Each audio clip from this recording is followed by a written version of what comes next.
What's going on? My name is Chan, I'm the man and voice, and we're back for another stream. You know what we got to do. Let's let everyone get inside here. We're going to be reacting to. Yes! Big up the chat gang. Let's let everyone lock in. You know how we do. You know how we do. You know how we do. Let's let everyone jump into the stream. We're going to get the likes up. And then we're going to get straight into it. We're streaming on YouTube. For everyone that's on Instagram, we're streaming on YouTube. We're gonna be reacting to this GRM Daily interview with Fredo. A few people wanted me to react to it, so I said, yeah, I'll do that. I'm gonna get into that. I'm gonna break that out. Big up London, man. I see you in the chat. Big you up. Shout out to you, brother. Guys, we're gonna get into this. Let's hit the like button. Let's get this moving. It's gonna be good. This has been an interview that quite a lot of people have waited to see. So I saw a little bit of it. And I was like, you know what? We're going to react to this. And a couple people said to me, yo, Chai, where was you? It was Mother's Day. Yeah, you got to spend Mother's Day with your mother, you know? It's day 28 of the fast. Guys, I can't lie, the fasting that I've done, the clarity that it's given me and the connection with God. I don't know. Not everyone's religious. I hear it. Not everyone believes in God. I hear it. Because there's a few people that said to me, man, mate, I don't know what religion you're gonna follow that's gonna make you not eat all day. But something, it's not. You appreciate first of all, you appreciate food. Let me tell you that when you don't eat the whole day, big up Rita, my chat gang. I see my mod over there. When you don't eat the whole day, you definitely appreciate food. And more importantly, you just understand that we actually eat a lot more than we need to. Some of you guys eat way more than you need to. Some of you guys eat way more than you need to. So that's what's going on. But yeah, we're gonna get straight into it. As people join in, they'll get into it. But let's just get straight into this, man. Yeah. All right, go.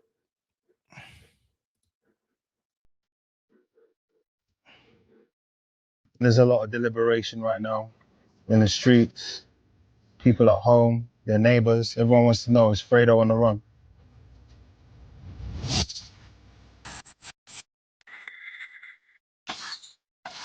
Nah. Got Posty flying out to Bali. Got Posty flying out to Bali.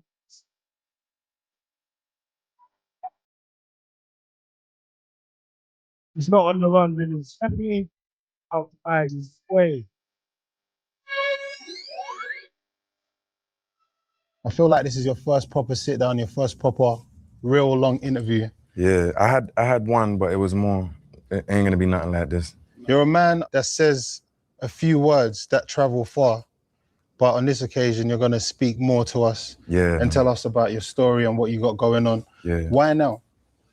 I feel like I'm just at that space where I can kind of articulate myself how I want. I've been really lost for a long time, so, and I didn't really have much to say except for negative stuff or stuff that people could see. And I was kind of camera shy.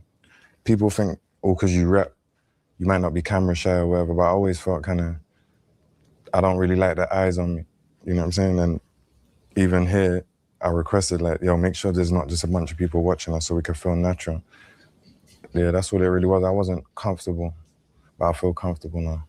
No, for sure, and I appreciate Kinda that. real. Now, you're one of those artists, for me personally, especially that I've come across since I've been in the role that I am, that since the day I met them, I feel like you were actually born to do this. Like, it is very effortless for you to do what you do. You've actually got a special story because Day Ain't 100, for example. Yeah. I feel, correct me if I'm wrong, was the first song you put out.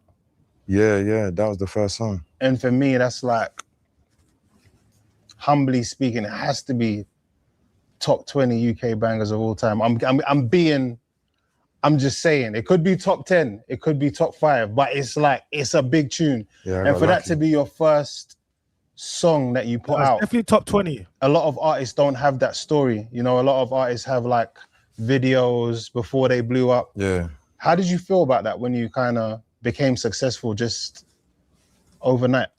Well, I like to think I'm a man that can kind of adapt to any situation. I've been doing it my whole life. Wherever you put me, I'm gonna adapt. So I just tried to adapt as well as I thought I could at the time. So I went with the flow, like I didn't let it get to my head or nothing. I was kind of the opposite. Like my friends had to beg me to move out of Third Avenue. You know what I'm saying? They had to beg me to stop doing certain things. I never Those are good friends. thought I was famous or nothing like that. Well, now I don't.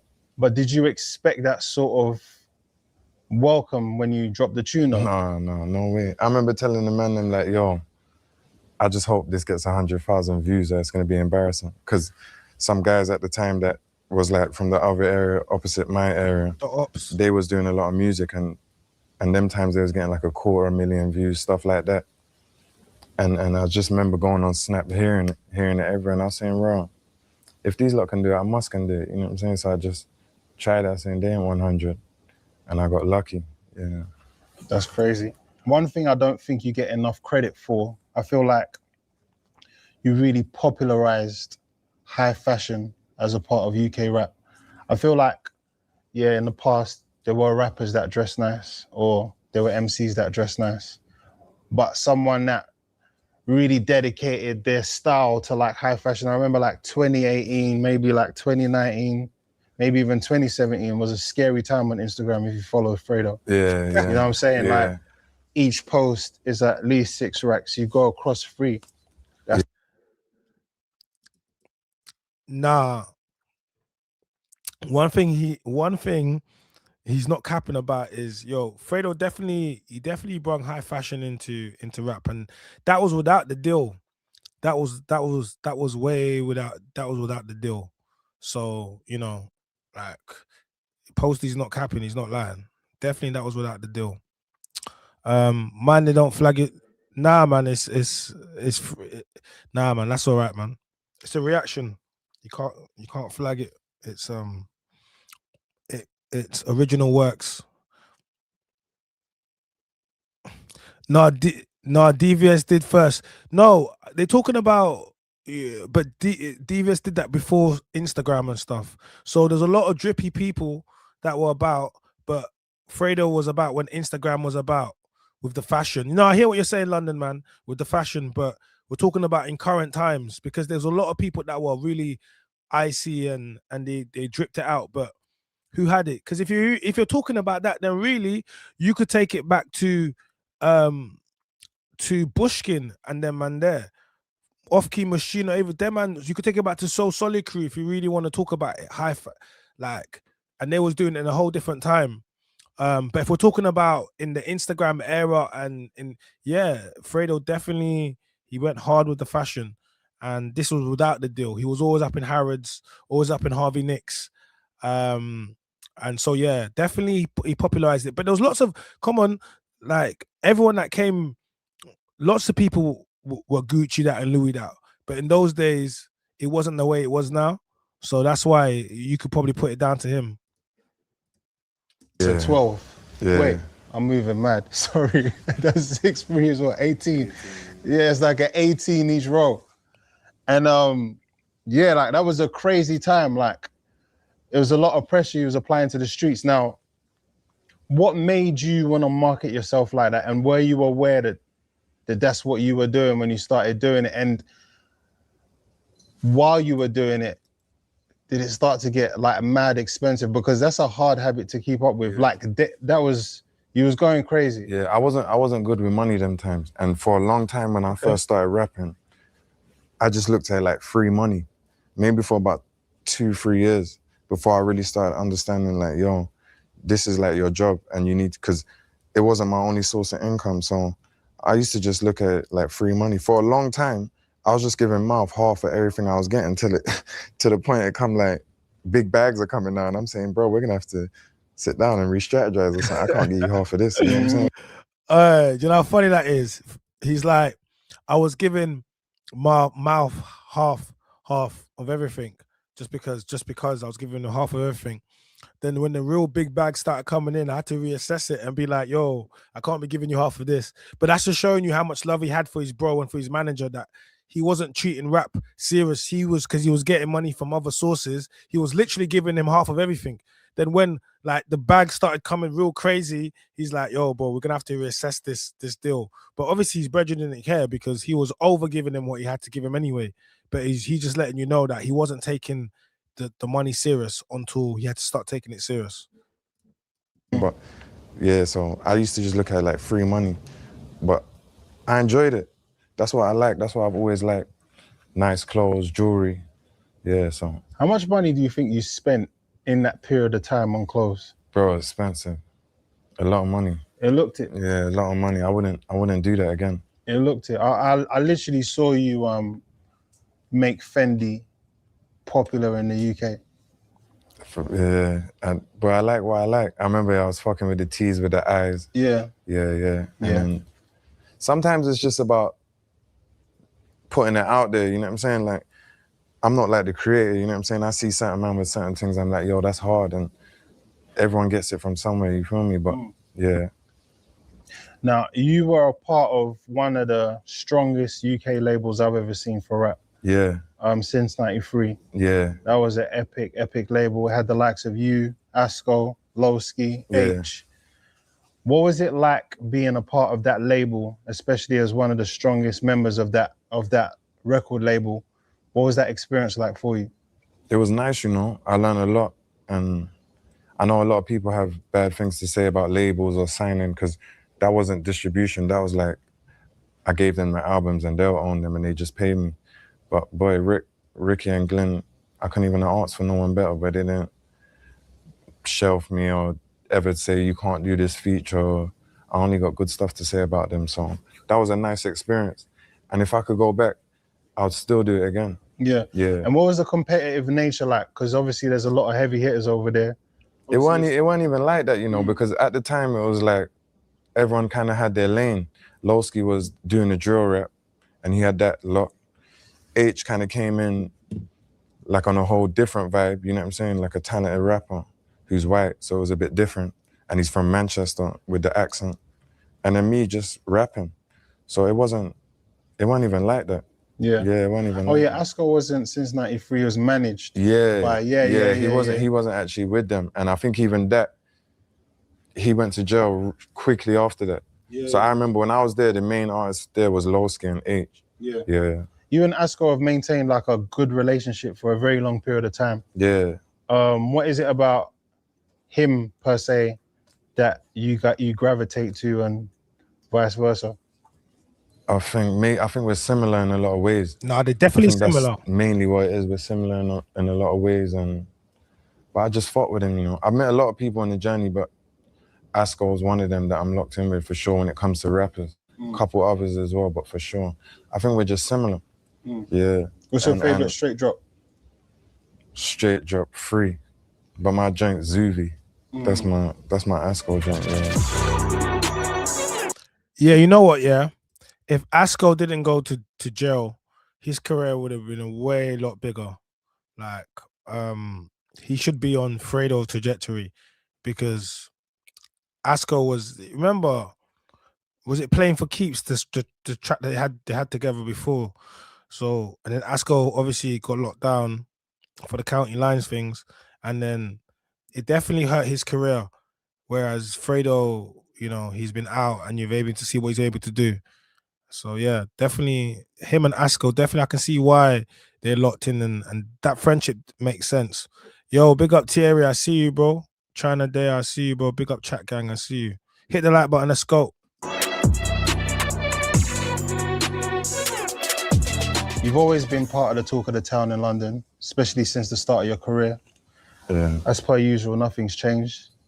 There's a lot of deliberation right now in the streets, people at home, their neighbors. Everyone wants to know, is Fredo on the run? Come on, man. Do I look like I'm on the run? I have to ask, are you on the run? Come on, man. No way, man. Obviously, I understand why people are saying that, but it's kind of like asking me, did you get 5 years in Dubai, or is your girl's Birkin's fake? It's nonsense, you know what I'm saying? The police in England are some of the best police in the world. Don't get it twisted.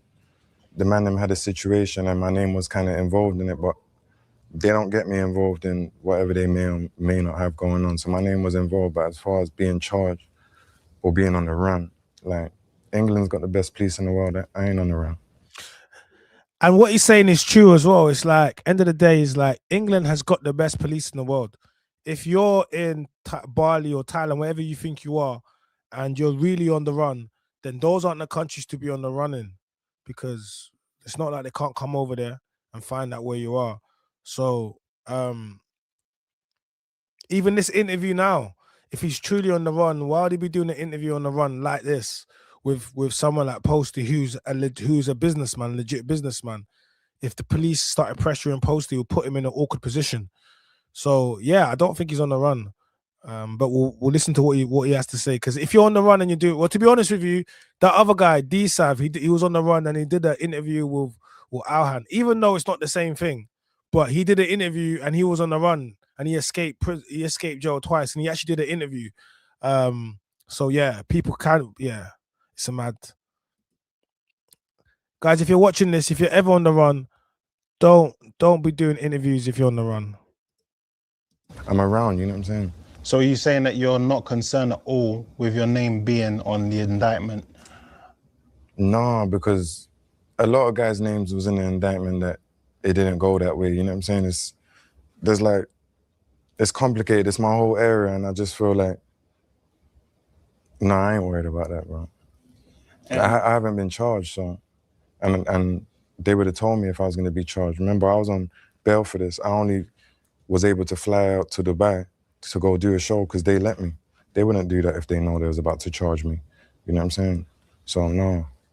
I feel like a lot of people try and piece things together. Yeah. And one of the things that were mentioned when people were deliberating whether you were on the run was that one of your companies was liquidated. Yeah. And kind of took that as a sign of you being on the run. Well, I can't liquidate a company without being on the run. I'm trying to just, like I said, since I've been traveling, my eyes really been opened up to the world. So that's really why I've not come back. Not because I'm on the run. And I've come back, but I just never come back to live. You know what I'm saying? People don't know, but if I was to really clear up everything on the internet, I wouldn't really have no time, but this is kind of what this is about. But no, that ain't got nothing to do with that. I'm just opening overseas account. Now, obviously, I feel like the last 5 years... I've been slacking. Yeah, the last 5 years, I feel like you've been through a lot of ups and downs. Yeah. Obviously, there was a situation in Dubai concerning some weed. Yeah. You had to face some jail time there. Yeah. Obviously, you've been smoking weed a lot of your life. I remember watching the Rattling Messiah video. You smoking weed then. As a little boy, yeah. I don't smoke now, though. Yeah? Yeah, yeah. It's been a part of your life. It has. What did it feel like to lose your freedom for something that you do so habitually? It felt real silly, but at the same time, I felt like it happened for a reason. Sorry, I didn't feel like that, but people was telling me that. And shortly after, with everything that happened after, I realized, yo, that did happen for a reason. So I remember being in there and like, I remember telling Mouth and 40, like, yo, if they could let us out now or let us out in 6 weeks, I swear I'd pick 6 weeks. Because even though I'm like in a foreign jail and I got like 8 guys in my cell. Crazy. I just felt relaxed and at peace, you know what I'm saying? And I was reading and... Do you know how mad it is, yeah? In order for him to feel at peace, he had to be in a Dubai jail with like 8 men locked away from everything. And that lets you know, like,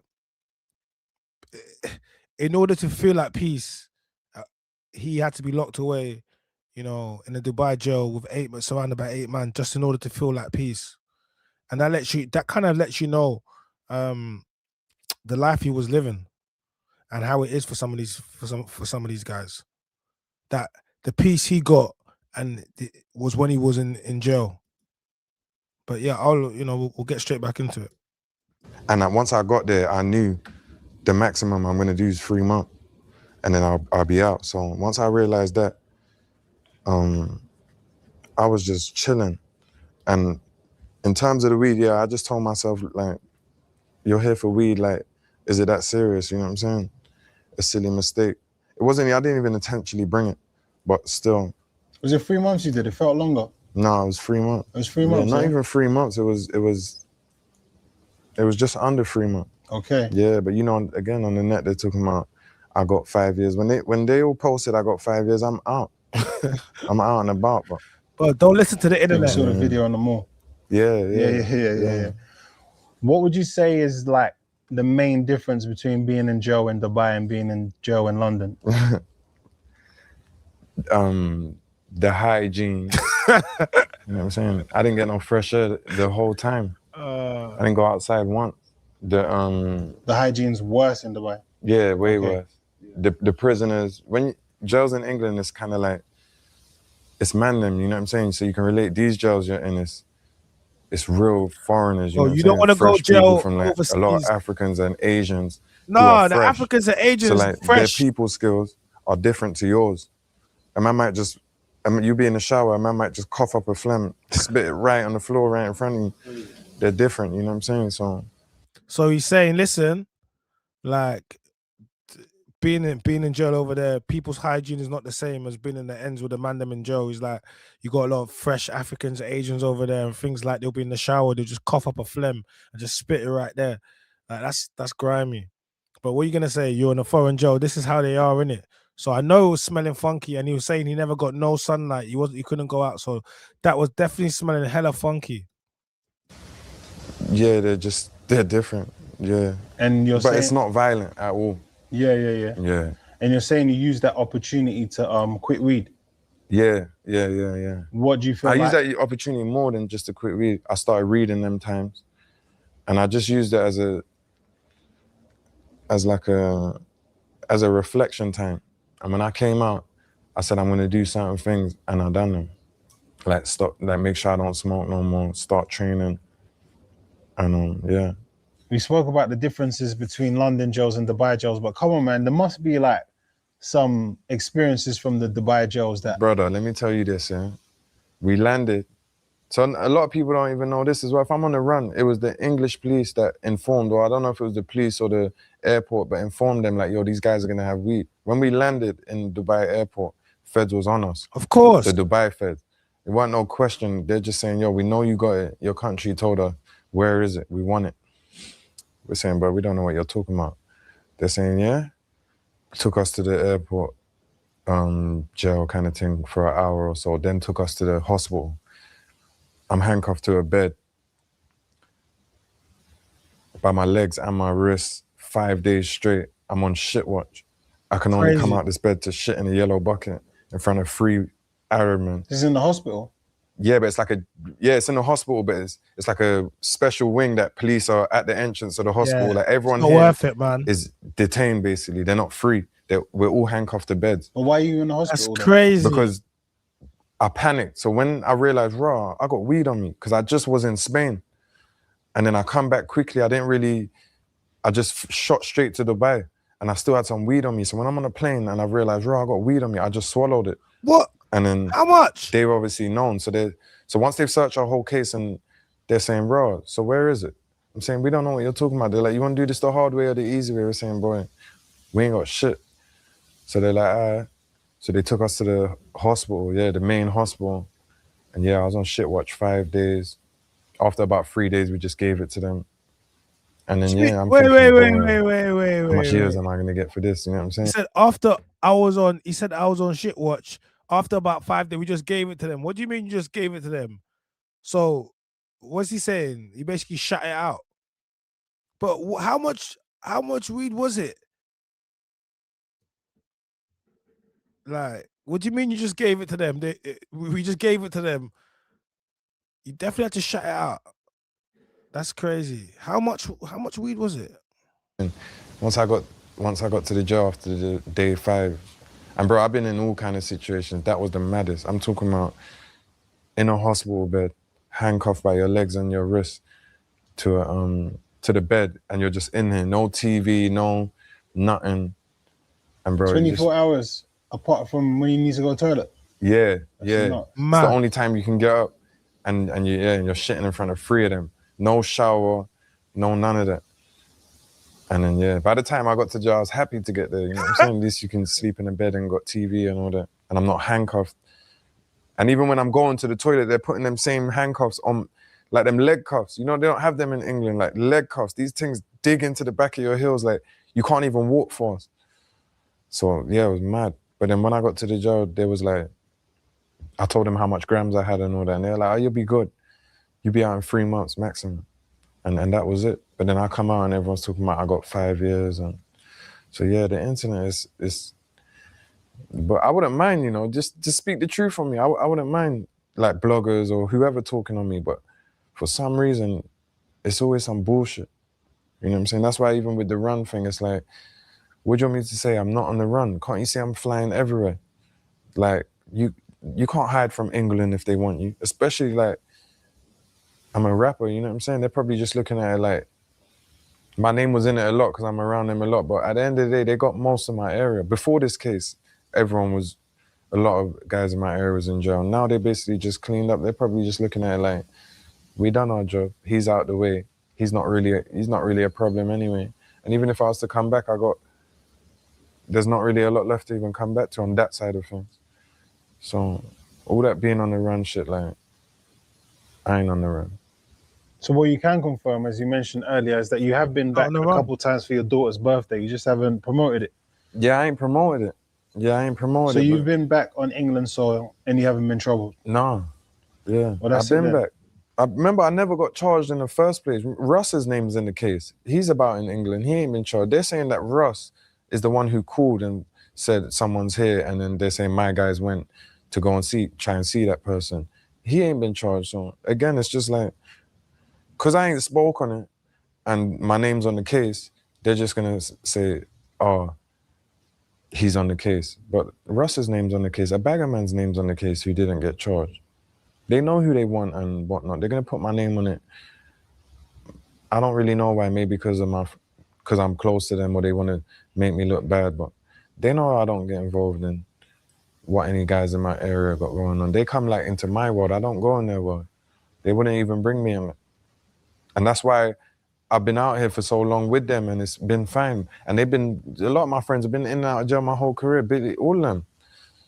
But it's never been a problem because they don't get me involved in it.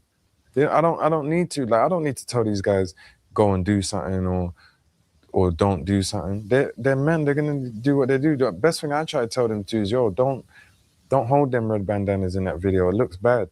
Don't say certain guys' names in your song. You know what I'm saying? Don't always be rapping about certain things, you know what I'm saying? Even with LD, when I first started with LD's music wasn't like that. He was younger, he was like 17, 18, and he was like, this was before Lowski and Band OK and all that. He was like that drippy kid. And his music was like trapping and jogging, Muller. It wasn't like drill, dip. That's not really what I wanted from him. That's Wu and G-Dot's his brother.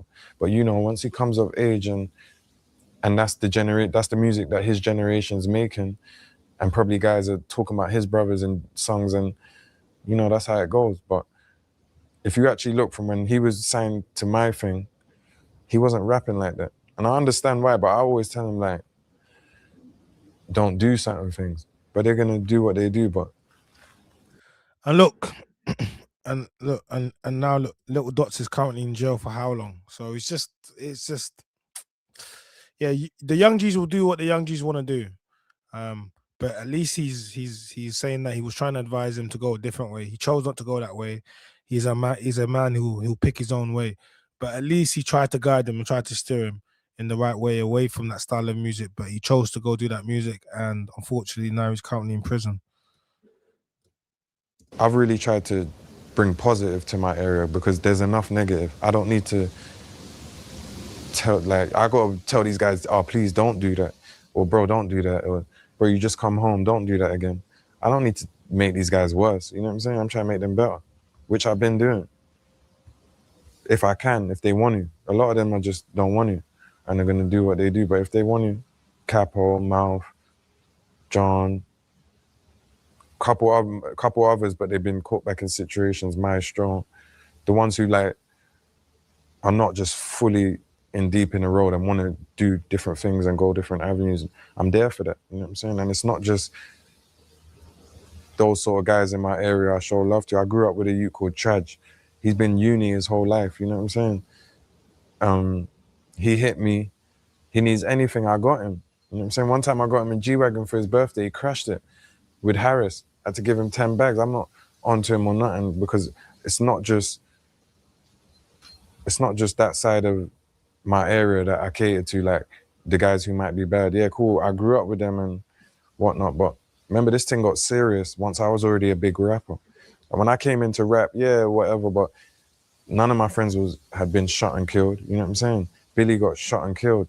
Wu got shot and killed. This is all while I'm way out.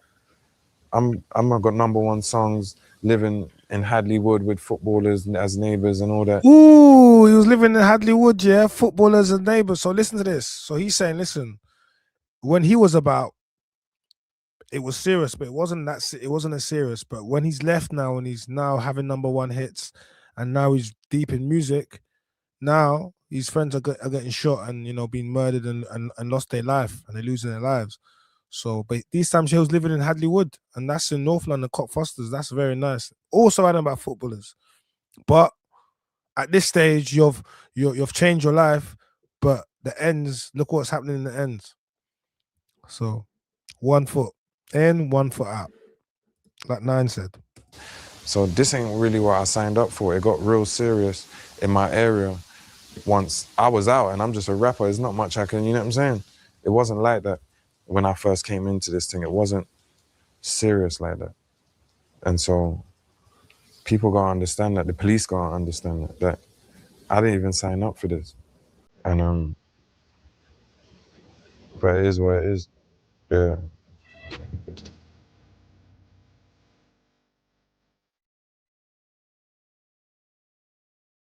Your life now without weed and your life before with weed, what do you feel like the main differences that you've noticed? It's harder to sleep. I dream now. I have dreams. I can eat way more. But apart from that, it's not crack or heroin or nothing, you know what I'm saying? It's really mental. Once you get through that first week or two of finding it hard to eat and sleep, you really feel better, you sleep better. My main issue was why I didn't stop smoking for so long, because I felt like, yeah, I'm not gonna be able to sleep. It's gonna be hard to eat, but once you get through that, you're good. When you came out, you kind of went viral for putting on a little bit of weight. Yeah. What was the cause of that, do you think? Bro, I was just fucking up the food in there, bro. That's all I was doing. Like I said, I'd stopped smoking, so my metabolism changed.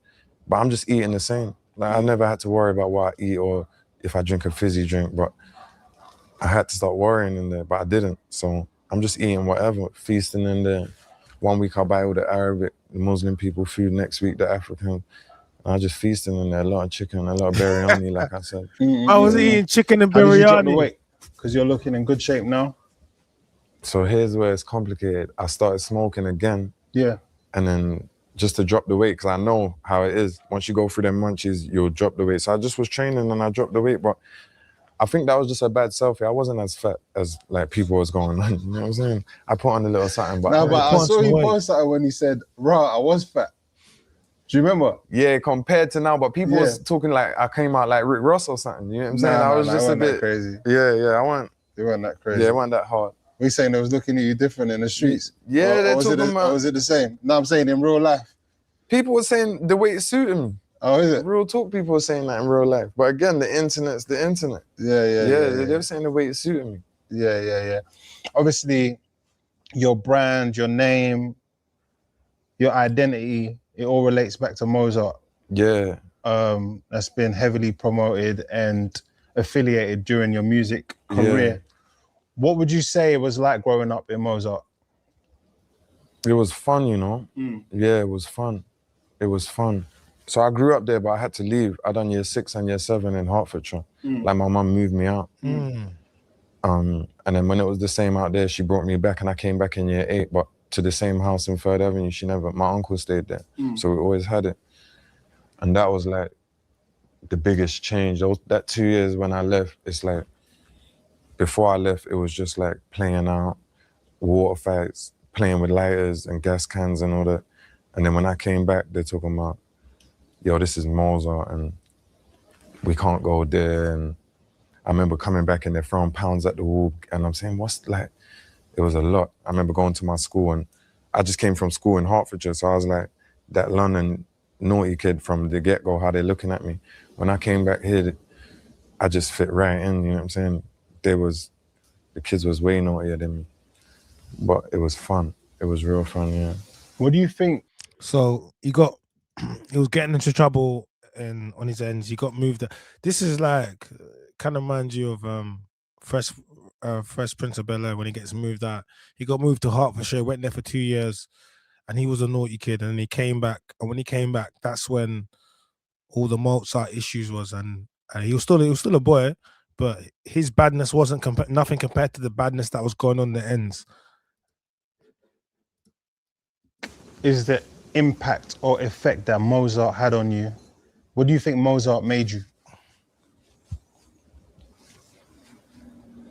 I wouldn't say Mozart made me anything, because there's all kind of different people in there. I think kind of you are who you are, and certain things you go through can mold you. But I wouldn't say Mozart made me, because there's all kind of different guys from around there, and they're all different. You got snakes, you got loyal guys, you got law-abiding citizens, you got criminals. So I'd say the main thing it made me was it gave me street smart. Yeah. And obviously with life is a journey, and you know, you've lost a lot of friends along the way. Yeah. I remember at the start of your career, you used to always scream out this guy's name, G Dots. Yeah, he died in a car crash. Yeah. Muscle Gotti as well, he was around you a lot. Yeah. I've seen him a lot around you. Yeah, he died in a car crash as well. Crazy, the same way. Crazy. Just in obviously different times. Yeah. So that's crazy. He's lost two of his close friends that he frequently talks about on his records and just in interviews, both to car crashes. All right. So it's just sometimes I suppose some of these guys get survivor's guilt as well, because half your friends are either dead, the rest are in jail, and then there's just you out, and you're successful and you got all these things, but everyone or a lot of the people that you would have wanted to share it with aren't around. Yeah, it's you can hear it, you can see it in his eyes. Yeah, obviously Billy the Kid. Yeah. Everyone knows about the infamous chain and his story as well. And recently, or a couple years ago, Wu as well. Yeah. RIP to Those those are two guys. friends that were What murdered. effect do you think that losing so many of your friends has had on you? It's hard to say, you know. It's hard to say. It's hard to say. I wouldn't really know. It's been happening even from before G-Dots. Amro, rest in peace, Amro, he was one of my friends. He was play fighting with knives with one of my other friends when we were in year 8. Right when I came back, when I'm telling you about, maybe I've been back about 6 months. But he grew up in my estate in Third Ave, him and his brother Tarek. So I knew them from before I left. So I don't know, man. It's hard to say. It can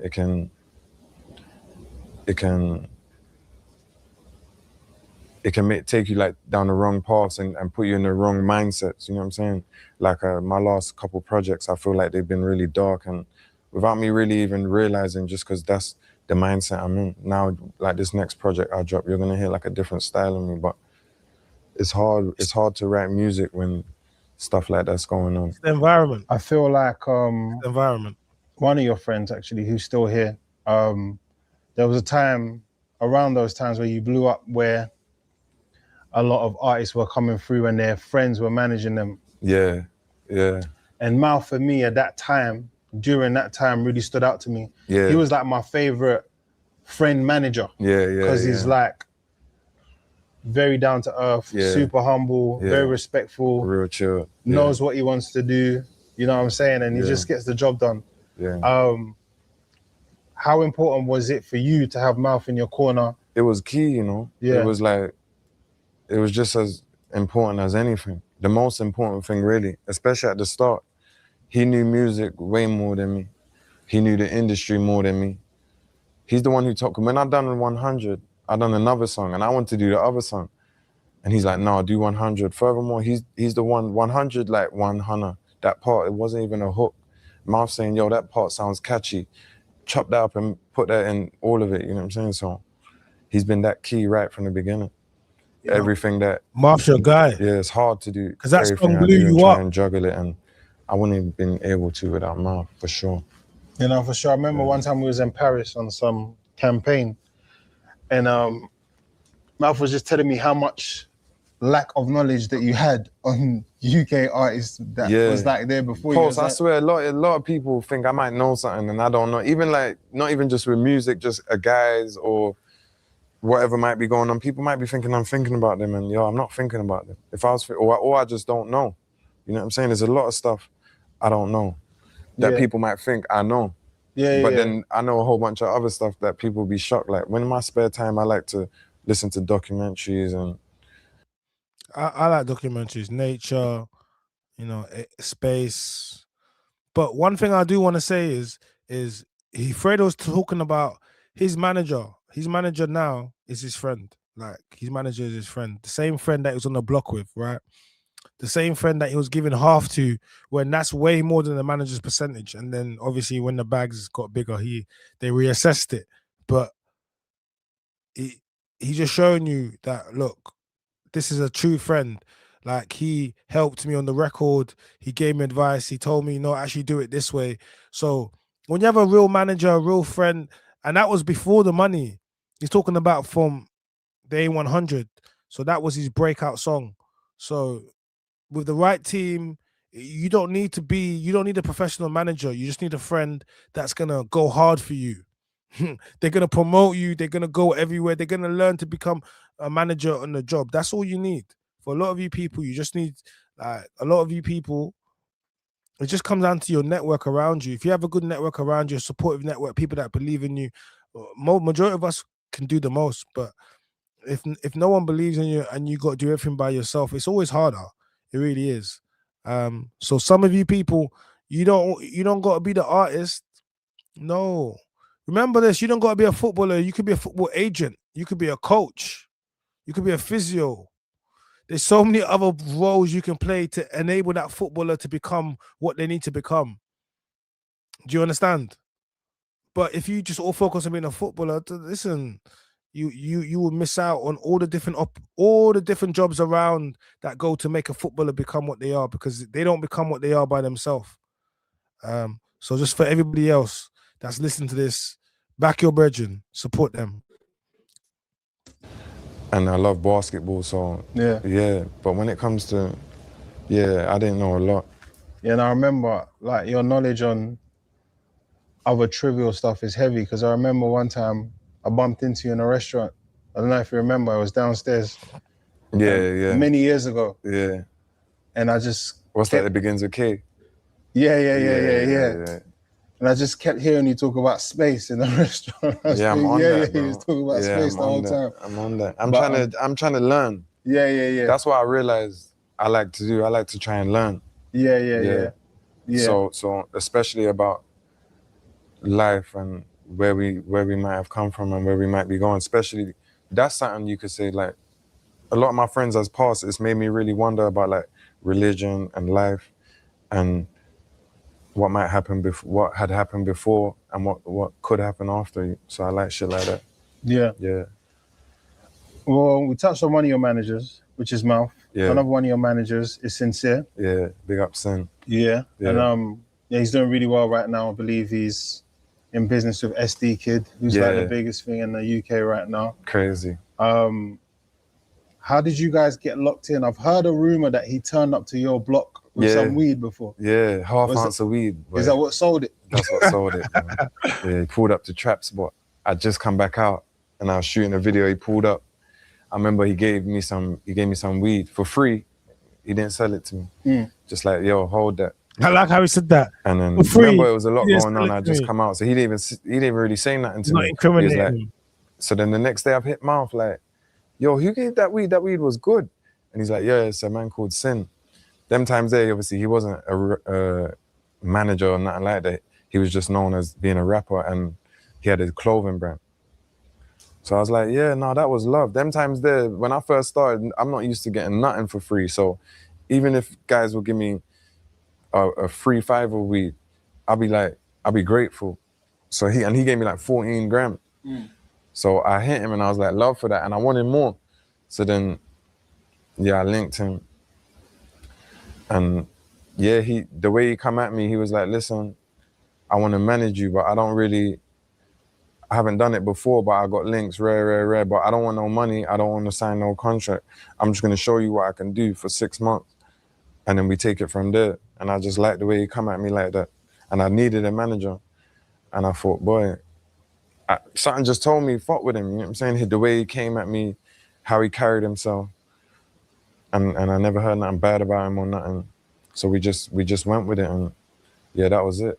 And you guys still locked in? Yeah, we never signed a piece of paper once. No management thing. We just been locked in. Yeah, we're still locked in. To be honest, like I said again, I've been so lost, kind of caught up for the last few years. And Sin's a straight hustler. He wants to take over the world. It's kind of, he's obviously had to get involved in some different avenues, but we're locked in for life, bro. Yeah, that makes sense. That's my guy. Obviously, Mouth was your management first. They've both been my manager. So you could kind of say like Mouth was like my road manager. And no, but who was the very first initial one? Or was it around the same time? It was around the same time, because I dropped the song. Yeah. I dropped the song, then I went straight to jail, came out, and then the song was big. And then probably about a month after, I done that video where I met Sin.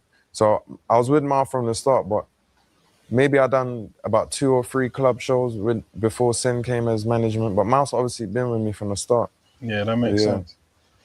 All right, cool. Let's get into some more juicy stuff. Obviously, another thing that went viral, Mr. Talk of the Town, was the fake page. Yeah. What information can you give us about how you think that situation came about? So I got like it's long to get into. There's segments on YouTube and my business manager breaking it all down in the court. But just a crazy, crazy stalker. And every time me or anyone around me is doing something good or looking like we're doing something good, they pop back up. So I really think that was just around the time that, you know, people was thinking, my friends had just got like all them years and they're thinking it's over for me. People saying this and that, and no one don't really know what's going on, you know what I'm saying? So I said, you know what, let me just pop back how I popped back with the no comment video and showing them, yo, nothing's drying up over here, and all that other stuff that was going on the internet with them and the other situations. They just don't like to see that, you know what I'm saying? And that's really what it was. But all that, like, come on, man, you think I'm about to, I pay triple for that Birkin bag from what it is from Hermes, you know what I'm saying? Or the chat with Dave, like, Dave knows what it is, so. But it's hard to, if I was, like I said, I was to address everything on that page, I'd be there all day, you know what I'm saying? Yeah, no, for sure. I'm glad you touched on the Dave stuff, obviously, because you two, you know, sometimes younger people look up to what older people have got going on because they've been here longer, they got more experience, sometimes a bit more emotion as well. But sometimes older people might look at a younger people's flex and motion and think, yeah, I like how them men are moving, kind of thing, you know what I'm saying? And I feel like you and Dave's era was definitely a moment like that for me, especially when you guys were going on the trips, getting the #1s, everything just looked sick. So what is the status of your relationship now based on like those weird tones that were being mentioned? That's online? My brother, man. He was helping me on how I should address it and how I should address it. That video I made in the car, like, they basically ran me through that, you know what I'm saying? That's my guy. He goes through that. Yeah, you know what I'm saying? I said, make the video, run it by him. Yeah. You know what I'm saying? Because I didn't want that, because again, it's like, if you don't know the extent of this person and the sort of stuff she's capable of doing, you might just see that and think, bro, is that for real? You know what I'm saying? But that's why I like the voice notes chopped how it's chopped, and I'm not saying nothing in the voice. So even when I hit Dave, he's like, obviously I spoke to him and he's like, no, I knew it because it don't make no sense. Some of the other stuff they were saying is like, that just doesn't make sense. This girl flipping has fabricated emails, tricked, you know Lizzie Payne, the lawyer, me, Nines and that's lawyer. Yeah. Or Jason, the accountant, me and Dave's accountant. She's tricked all these people, like, she's top level, so to trick the internet or whatever and just fabricate some stuff, that's light. Like, she's tricked my man them, you know what I'm saying? She's done madness, all while I've been having a daughter, losing friends back to back. You know what I'm saying? So I've been dealing with a lot. But we just keep pushing, Post. Yeah, you have to, man. Yeah.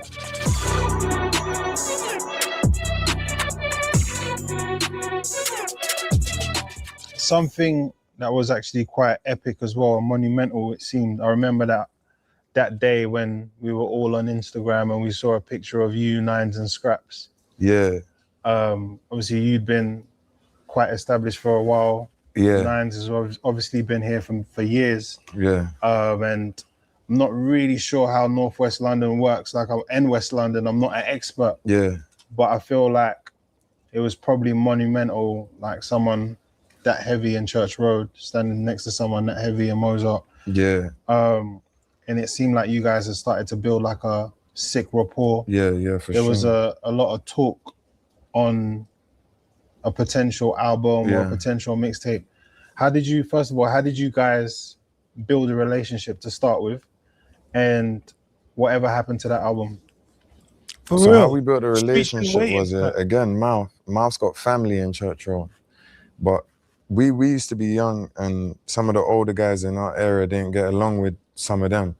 And it wasn't no issue or no beef or nothing, but it was just like growing up when I was 15, 16, Church Road youths, like, even though I never used to really see them because it's far, not far, but it's like 15 minutes from where I'm from, and they got what they got going on. Like, I used to look at them like, yeah, them guys, they're not like it's beef, because I don't have beef, but like, stay away from them guys. They're not part of the team, or they're not with us. But that was really just due to some older guys from my areas that were really donuts. And I understand why Nines and them Church Road youths never had respect for them. You know what I'm saying? But then it came to a point where man got of age, them older guys, we had got rid of them. And how did it really happen? You know what it was? It was Mouth's cousin saying, yo, like, come over, you know what I'm saying? Come over here, like, you lot's good over here, you know what I'm saying? And no one had ever done it. No one had really been from Zart to Church Road or Church Road in Mozart. It never really happened before. And Mouth's family over there is like, it's Nines' family as well, but on a different side, you feel me? So one of Nines' cousins is also Mouth's cousin, but Mouth and Nines are not cousins. So I know it was official, and Mouth knew it was official, but we just kind of like, for a long time, but Mouth was like, one time Mouth was like, yo, my cousin hit me to go over there, you know? And at this time, I just felt like, yo, we're going over there. Guys, Let's whoever just go that's over watching there. this, Fuck yeah, it. Fredo needs some Gaviscon or something. The amount of times that I'm here, it's like he's got like it's like he's got acid reflux or something build up. Because watch him the whole time, he is stopping himself from burping, or it seems like he wants to. Guys, can you see it? For the whole time I've been watching this, it's like he keeps wanting to burp or hiccup. Or now I've said it to you. If you didn't notice it, you're gonna notice it now. And I didn't even know what was gonna happen, you know what I'm saying? I remember going to a yard with all of them, but in my mind, I felt like, there he goes. there's some real brothers over there. There's some Church Road youths, there's some real youths. So that's one. if, like, all that, like, because you're thinking, oh, what if they, you know what I'm saying? What, should I bring my jewel? You know what I'm saying? But same time, I'm thinking, yo, there's some real youths. And at the end of the day, I'm coming right into their ends with Mouth. If they get us, it's not really gangster. And I know them to move gangster. So I didn't even worry about it, and it went just how it was meant to. I remember Scraps was over there, but all of them were showing man love. I was like, bro, look at that. You know what I'm saying? And we was in there, and then we just made the link from there. I think Nines respected that as well, how I just came over there, not really knowing what it could be. Because like I said, about 10 years ago, there's been little ones and twos and little back and forths, and guys we didn't deal with them, and so we didn't really know, but we knew it would be all right. Yeah. And obviously that's super cold, but whatever happened to that mixtape or album though, man? Like, again, man, it's just either I was going through something or Nines was going through something, and that's why I'm here now as well, because man's really been slacking. And it wasn't like we said it just to lie, you know what I'm saying? But we really had it planned. We had about 4 songs, but he ended up going through a situation, then I went through one, then he's going through one now again. We've kind of let a lot of bullshit get in the way. Yeah, and I regret that. Obviously you touched on slacking, but I also want to like highlight times that you haven't slacked. You've been a major part of a lot of GRM moments. Yeah. Like even for me, you and Notes did YRF for me. Yeah. That was my first plaque that touched silver, and approaching gold soon. Yeah, I remember Appreciate that. Nah, come on, man. That was just as big for me as it was for you. You No, feel that me? was love. Yeah. Even down to the Daily Duppy. The fact that you actually set the trend for a first song and a second song. You were like the first person to do that. Yeah. Oh, for And real? Yeah. You must know that. You never knew that. Yeah. Nah. What, like 2 beats? Yeah. Oh, no, I didn't After even know. that, it became the norm. Yeah. No one It makes more sense. Yeah, no one had never done that before, and obviously took Daily Duppy to another stratosphere. Fredo's, Come on, man. You know what I mean? Yeah, no. We've always had like a great working relationship. I feel like I don't feel like anything that we've ever done with you has missed. You get what I'm saying? Nah, Even from the YRF to the Duppies. I also want to touch on something. I think that you might have even forgot about this, but I think very early in your career, there was a Rated Awards. Yeah. And it was somewhere. Yeah. And them times, I was like, yeah, +2, this, that, and the third, whatever. Yeah. And I wanted you to perform.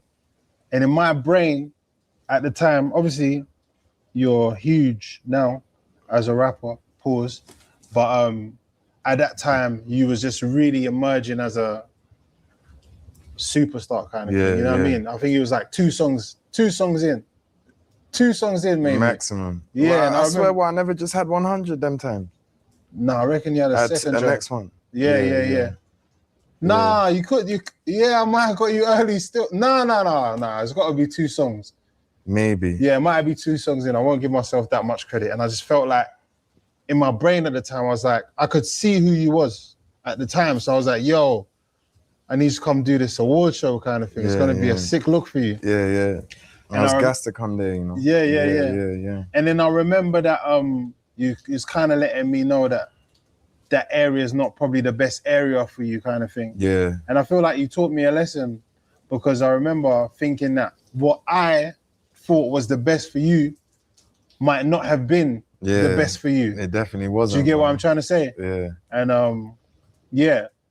So I do appreciate you coming to that show. Furthermore, my guy, I got like about $6,000 worth of damage to my car them times. No, it wasn't 6. I did send some bread over. How much was it? I don't know. See, I don't even remember. I sent some bread over. You don't remember? I sent some bread over. Well, no, but it sounds like... See, what you saying? Fredo went to the GRM Awards, and then he had a bit of issues. So it sounds like man mashed up his car, and then he said he had like $6,000 worth of damage, and then Posty had to send him some money. So, damn, this is what I'm saying. When you go into these shows, it could get sticky. It can get sticky. I might as well not have sent the bread. Yeah, I was just about to ask for that. No, bro, I sent that over, man. I felt bad. I love that car. Yeah. No, but I do appreciate you doing that show. Smashed up my whole car.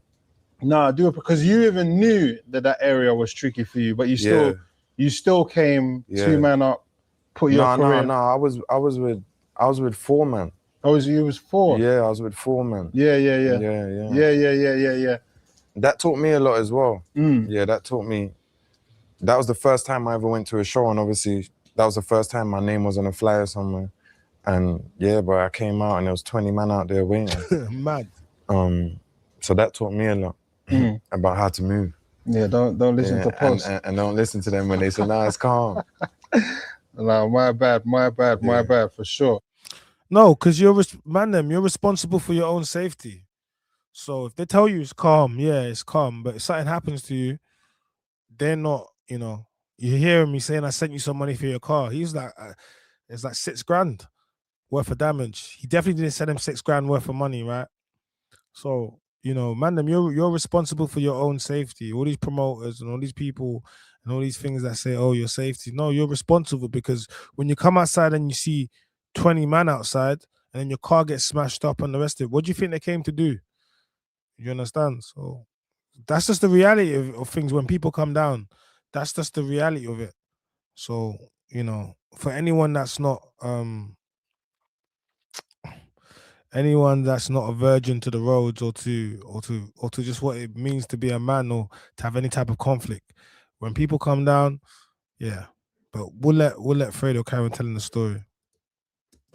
Obviously one of your, one of your famous quotes has been that you're a businessman now. Yeah, A lot of us use that term sometimes. You get what I'm saying? it's been difficult. Yeah, you globalize that. Not yet.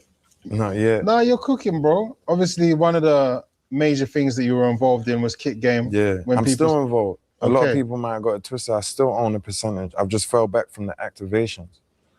Again, it's just another thing that, you know, people might have thought, but I ain't said that. You know what I'm saying? I own a percentage of kick game. No one can't take that. But we fell back from the activations kind of just because, just to keep it real, the trainer game ain't where it used to be. We had to close some stores down. We had to make some staff redundant because at the end of the day, it's just a reselling company, you know what I'm saying? And then a lot of personal shoppers came in with better prices, a lot better prices, and the Yeah, competition. because resellers, you guys killing the game. You're killing it the just got a game. lot, you feel me? The Got- resale value is not I'm the trying to same be as it that once guy. was. It's a mix between that Fredo's and that underrated. the competition can do it way Underrated cheaper. still. You know what I'm saying? Them trainer resellers, they get you the trainers £20, £30 over retail. Whereas kick game, we got a lot of overhead, so it's more. But it's not over. It's just that boom is over. It's still doing well and whatnot, but we don't need 7 stores. You know what I'm saying? Or they don't need to give me a silly amount of money every month to really do not much. So yeah. And that seemed like a natural transition for you because of your love for crepes. Yeah. So big up Rob. He just had holiday. He had holiday. Rest in peace, Hypo. Hypo, my guy Hypo was hitting me like, yo, this guy's got this R.I.P. trainer Hypo. store in High Street, Can. He wants to fuck with you and expand and give you a percentage of the company. If you invest as well. And we had some meetings and yeah, it just made sense. It made sense. So it was actually Hypo that connected you two together. Yeah, it was Hypo. That's It was another Hypo. man that love clothes and fashion Yeah, and rest in stuff peace. like that. Yeah, it's them man who R.I.P. Hypo, man. Mashtown LF, R.I.P. Hypo. But all you ever hear after Hypo passing is all the things that he did, all the connections that he made for people. And now we're discovering that Hypo is the one that connected Fredo with the kick game owners, and he invested into it. So that it just shows you all the things that Hypo was doing. Just one of the things that he was doing, but that's a monumental link up to get Fredo and to get Kick Game and link them together and to have them do business. And you saw how successful it was. So RIP Hypo, and it's just another story. And unfortunately, if he was here, he would have definitely been extremely successful alongside Margs and all the things that Margs is doing. Yeah, clearly, man. But I'll let Fredo tell the story. I'm not saying because I've seen Americans and stuff, I see and whatnot, but I remember being in Dubai with Asco when we shot that video, and I had my chain made from like the jewelers that my older guys in my area had told me about. They weren't the best, but I didn't know them. Yeah. And I remember being in Dubai in the club with Asco, and he had that Mooley pendant on, bossing. And I was with she's my ex, but my daughter's mum at the time. And I just remember, and he had the bust down AP on. I was waiting for my one, but he already had his. So I had a gold. But at the time I just had a gold AP. Waiting, I didn't buy it. The jeweler just gave me it till my watch was ready. I didn't want to go out there with nothing. Was it offshore? Yeah. And he's letting you know. So before he had his bust down, Hypo was ready.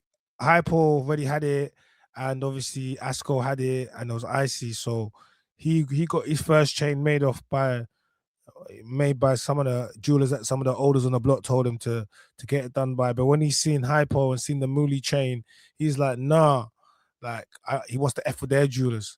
So it's letting you know Hypo really was icy. He really was icy.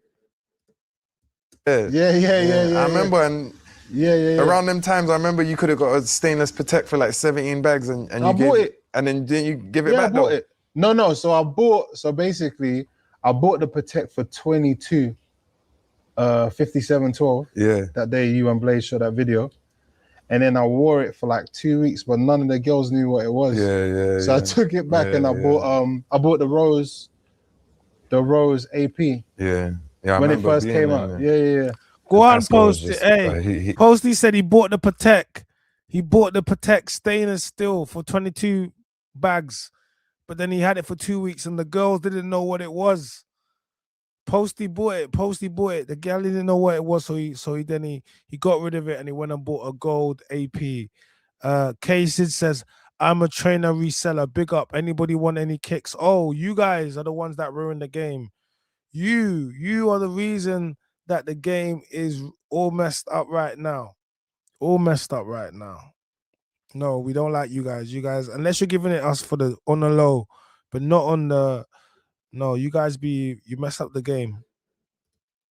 It making my chain look like it was off. Yeah. And I said, yeah, this is the last time a man ever drips on me. Yeah. I told him that the other day. He was laughing. Yeah. But it was serious for me at the time. I'm just looking at my chain and looking at his like, nah, this can't run. Yeah, I was getting no play in that Protect, boy. I'm I wouldn't pissed. have copped that. I'm pissed. I remember looking like, what? Why are you buying that piece of shit? And now look, you know what I'm saying? I'm older and I got it myself. Yeah, trust me. You got any new business ventures coming up? Yeah, I got a couple, you know. I want to get back into my clothing, proper get back onto that. I want to start managing some artists, and those are my main two, you know. Yeah. Yeah, and really music. The main thing for me this year is music before anything. Something that came as a bit of a shock and a surprise to us all, because it seemed that you and Clavish seemingly had a good relationship. Yeah. You collaborated with each other. Yeah. You'd interacted with each other socially. Yeah. He appeared to have some sort of situation in Australia. Yeah. There was a lot of speculation about why and what. And that kind of got quiet up until he recently dropped a new single. He's always dropping singles, isn't it? Talking. And I believe you commented on one of his pictures requesting an apology. Yeah. Now, obviously, as fans and spectators of UK music, a lot of people want to know or are interested in what went wrong in that relationship and why you might be looking for an apology. Boy, what went wrong with my man is, where do I begin? It all started, I had a feature with him. But his label's gonna own it, so obviously I need to be paid. I'm saying to them, I want cash. I'm telling him, Toxic TV, all them, I want cash. He's saying, yeah, calm. He's like, F, let me make something on top, you know what I'm saying? And I like Clav, you know what I'm saying? The little guy wants to be like me. No, like it's a little, I'm saying to it's a little shots. He's like, I like Clav. The little guy wants to be like me. He's always talking. So already you can just hear it, the condescending nature and the tone and how he's just basically, he's sunning him. So, but I like Clav. He wants to be like me. See what I'm saying? So. yeah, calm. All I want's a 50. Whatever you could tell them £1 million. Just all I want's a 50. He's like, yeah, all right, saying that. And I'm gonna tell them 70. So he'll make a 20. You know what I'm saying? But I'm saying make sure it's cash. You feel me? They're like, yeah. Him, Toxic TV, all of them. I'm saying, all right. The video's coming up now. 2 days before, people was hitting me up talking about what outfit I'm wearing and locations. I'm saying, yo, I ain't been paid. Obviously now they're scrambling now. I'm saying I ain't doing nothing. Don't even hit me about nothing until I've been paid. You know what I'm saying? I felt like that, and that wasn't to do with Clavish. That's just to do with his label. Handle your business. You feel me? So they've ended up scrambling around. They've ended up wiring me the money. Now you know, if you wire it to me, the exact reason I asked for cash is so I won't be taxed on it, because they wired it to an English account. I didn't have a Dubai account yet, so they wired it to in my English account. So after we done the video and all that, his management's hitting me like, yo, bro, where's that thing for Clev? Because obviously it wasn't the cash. So I've just sent him 10 bags. Really, if you want to actually get into this. I can't lie, the tax man is just listening to this man and talking about, oh yeah, you want the cash, right? Because you didn't want to pay what? You didn't want to pay what? Oh, okay. Tax man is like, I'm going to get mine. He looks unimpressed. China, you should bring some of your old series back, like Sit Down with China. I don't want to sit down with y'all.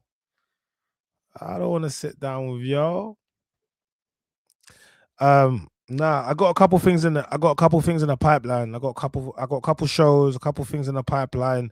I'll be honest with you, it's been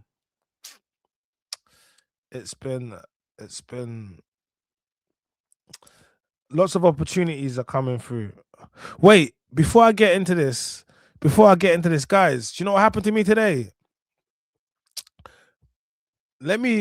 I'm fasting. I'm on day 28 on my fast, okay? Day 28. I can't believe we got to day 28. It's crazy. Day 28 night, 29th night of the fast. Today.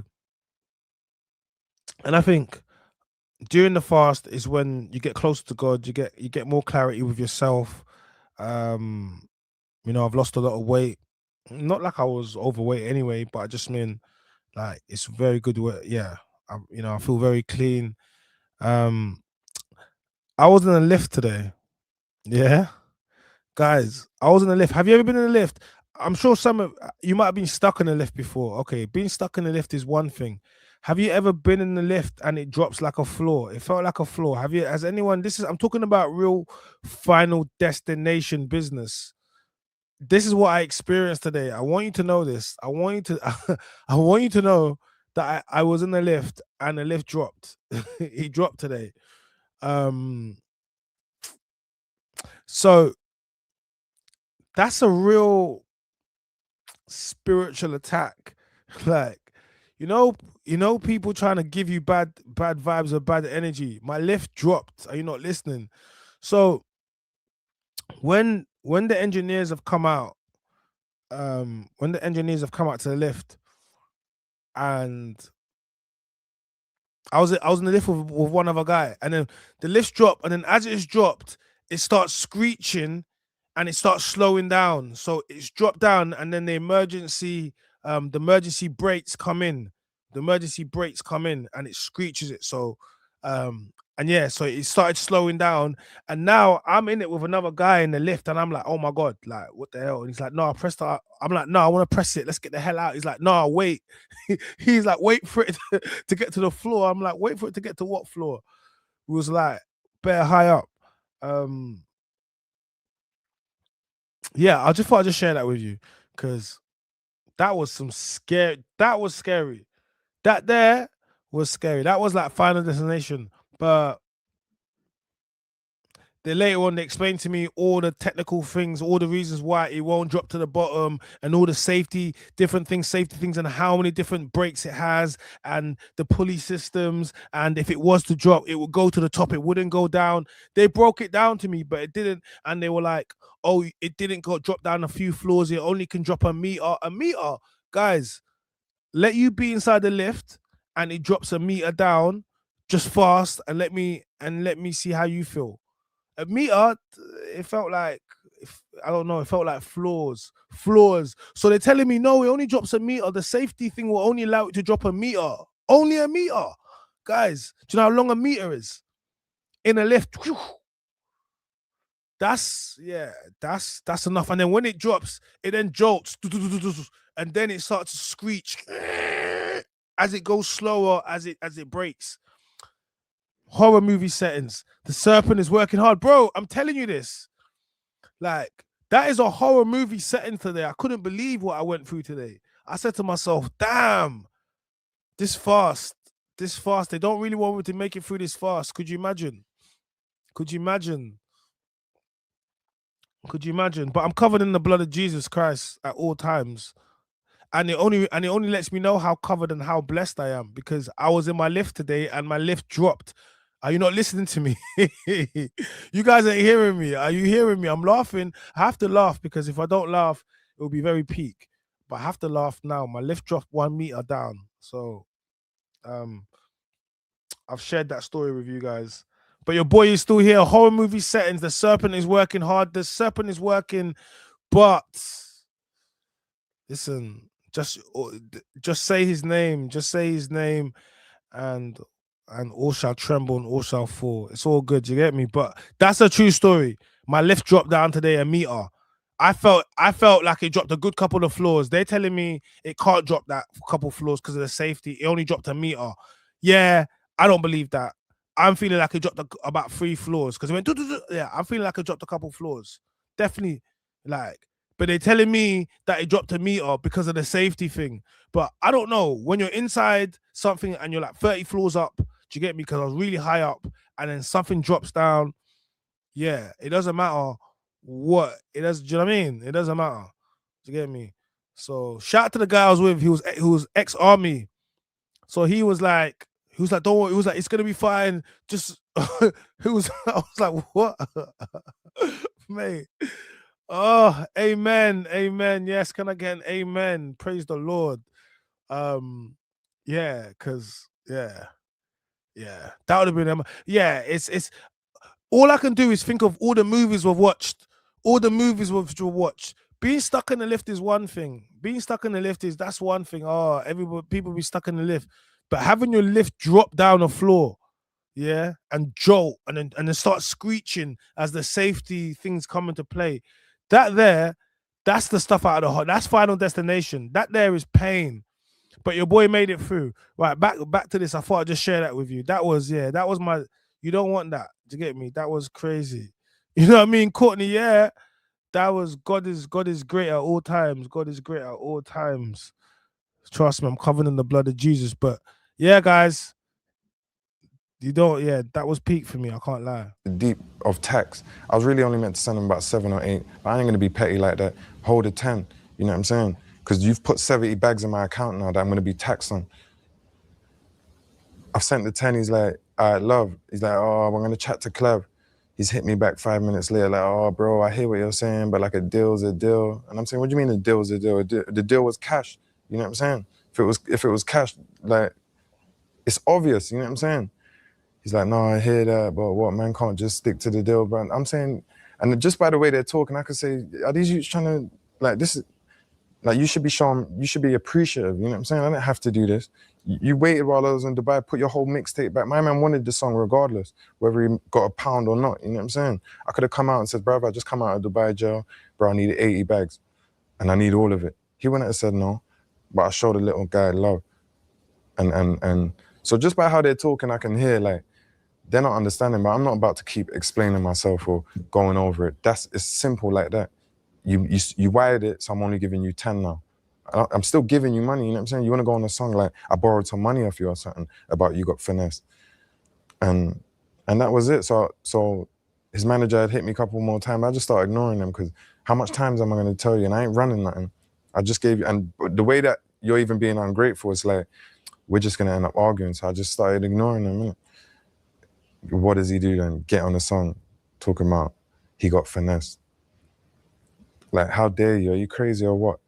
So I've hit him and they're talking about, oh, bro, it's just looking bad. I'm not trying to dish you or whatever. I just said it because everyone's saying, like, you finesse me. I'm saying, who's everyone? Because my man them can't say it. How can I finesse you and I gave you 10 grand and the song's out?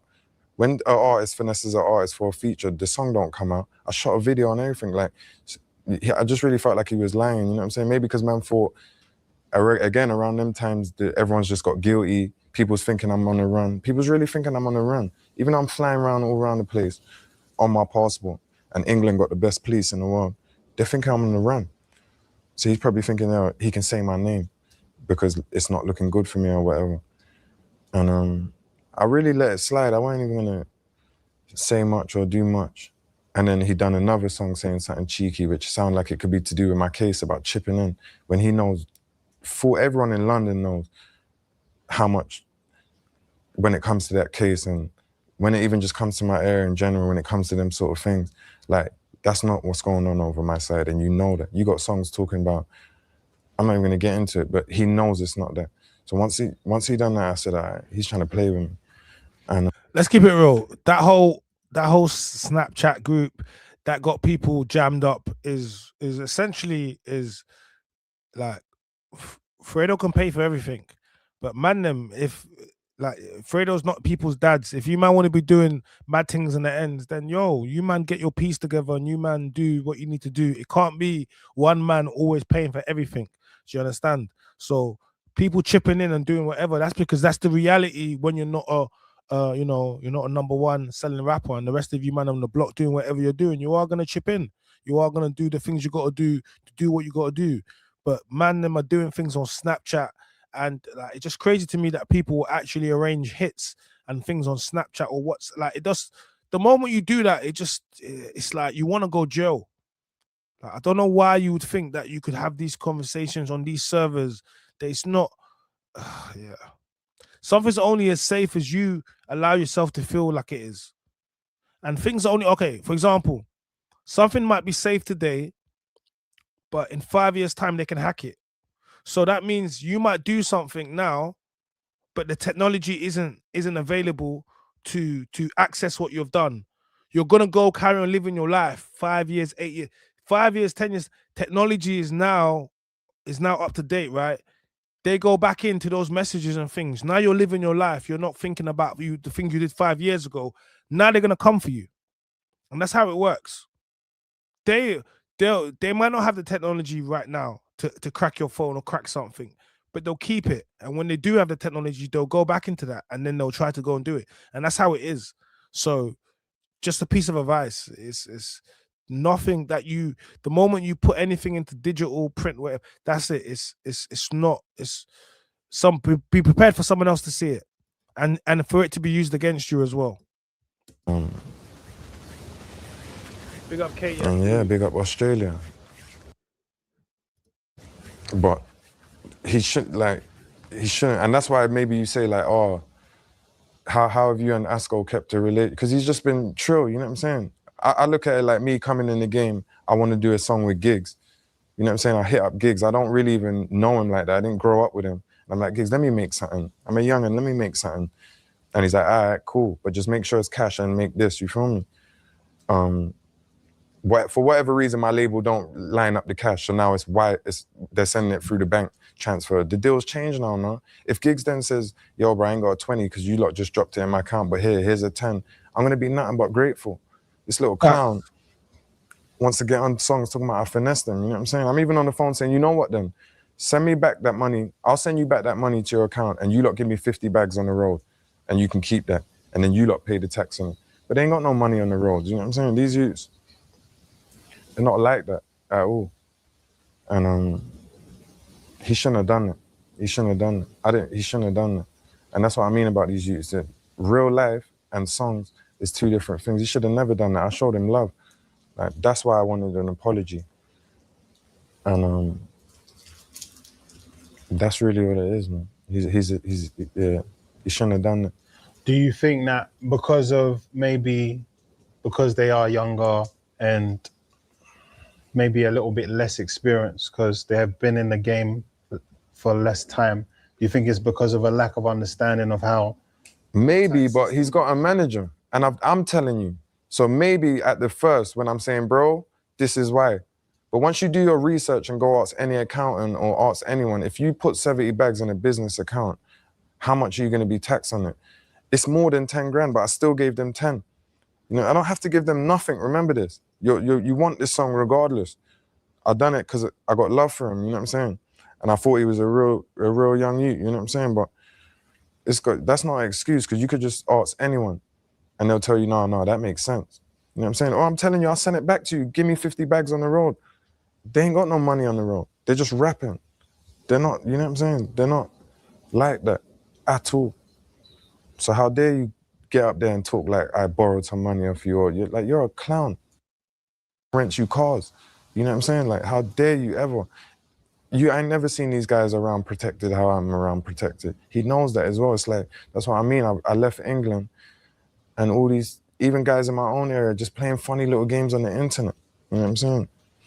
But that's really that. He shouldn't have done that. He let me down with that. And it's clear as day. Mad. Fredo calling shots. All right, well, in more positive news, we know you got a new album coming out. Yeah.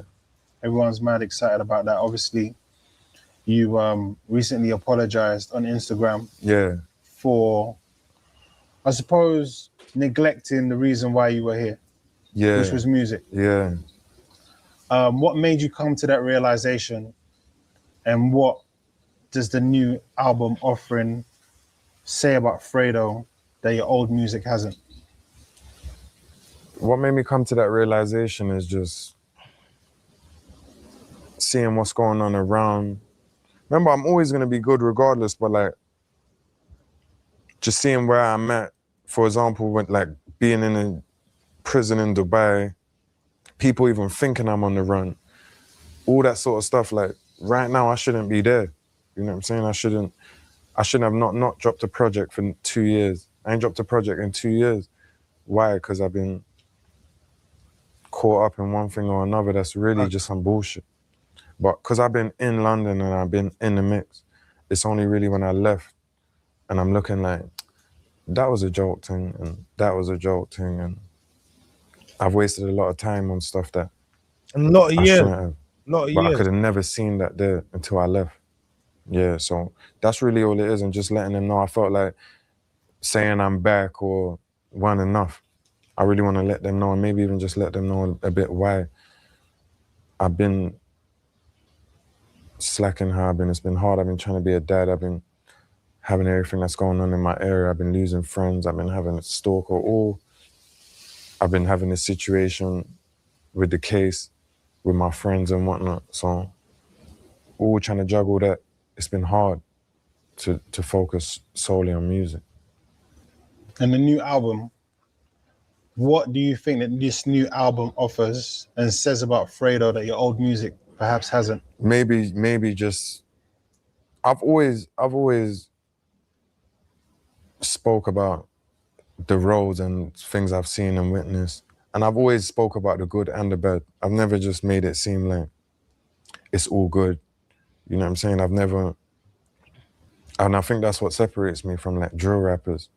I've never wanted to, like, a lot of guys in my area hold red bandanas, or they might say people's names in songs who's not here no more. I've never wanted to do that or come across as that. I'm really an artist. Not saying they're not, but their art's a lot more violent than mine. I'm speaking on my disappointment with the roads more now than just highlighting the bad parts about it. Like my disappointment, being able to come out and travel the world, it's made me realize how crazy man was really living. You know what I'm saying? Whether that's,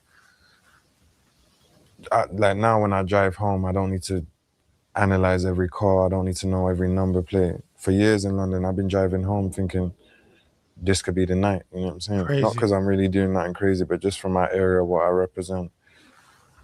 Driving home, having to, you know, get to the end of the road. I used to live in one spot where there was like a little side road, so I used to always have to make sure no one's potting. Like, you know what I'm saying? I was in a restaurant the other day, and I'm eating, and I got my back to the entrance. You should always I was do just that. thinking, this is weird. Like, I ain't done something like this in years, because you can't do nothing like that in years. No. So, it's funny. A lot of people think I'm on a run or I got a case. It's not even that. Like, the main thing is that since leaving London, I feel free. The most I've ever felt in a long time. I was teaching my daughter to ride a bike in the street. I can't do that in England. I wouldn't even know where. I'd have to drive about 3 hours away if I wanted to teach my daughter how to ride a bike in England. But I can just do it freely, you know what I'm saying? Little thing, going around in sliders, just a bunch of stuff, you know what I'm saying, that comes with living in London. Obviously, we saw you in Nigeria with Burna Boy. Yeah. What was that experience like? That was crazy, bro. That was 100 miles an hour. Nigeria is crazy. But obviously I'm under his pattern, so it was good. It was insightful. What did you like about Nigeria? I liked the freedom.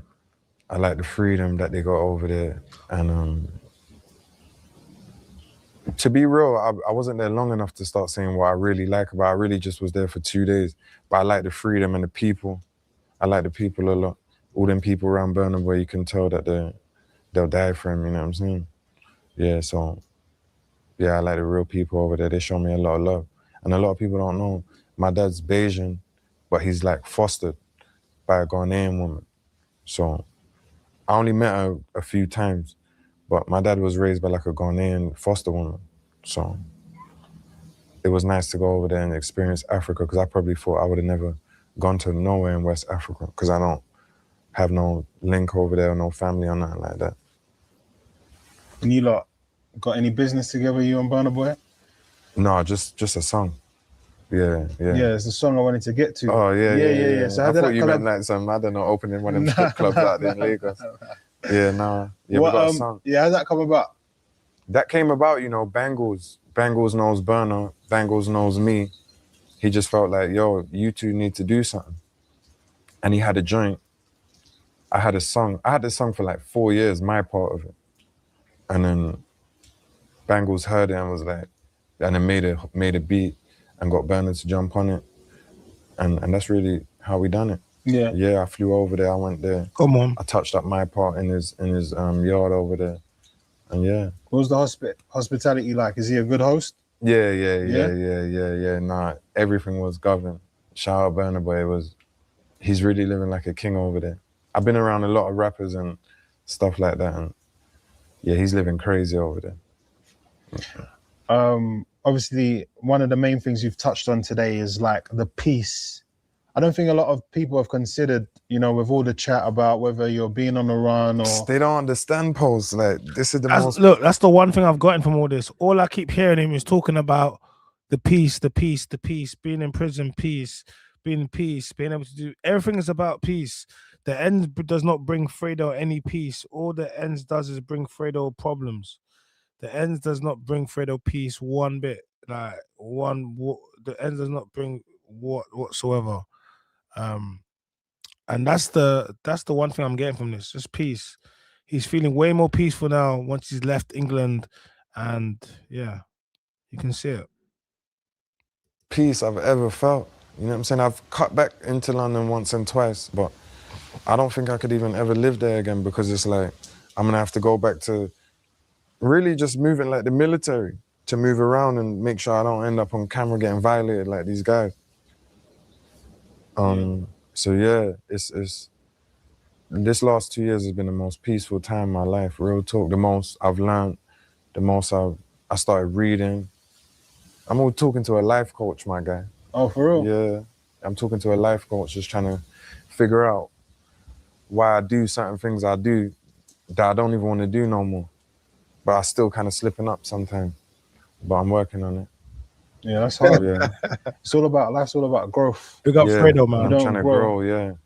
Can't you see I got the grown swag on today? I see you doing I see you doing the thing, my boy. Yeah, I think the question I want to ask you is, obviously, yeah, like I said, a lot of the things that you've been through over the last 5 years, one of them could really slow someone down. Two of them could really slow someone down. You've had back-to-back. I'm talking about 3 friends pass away. I remember, I'm not talking about just guys that I grew up with from my era. A lot of rappers in the UK, not drill, but the rappers and the artists, they're more just from their area. They're not really like a part of it like that. I'm a part of mine. So these guys that I lost, they're not just like guys I knew or went to school. These are my brothers. Like you met Muscle. You would have met Billy if he wasn't always in jail.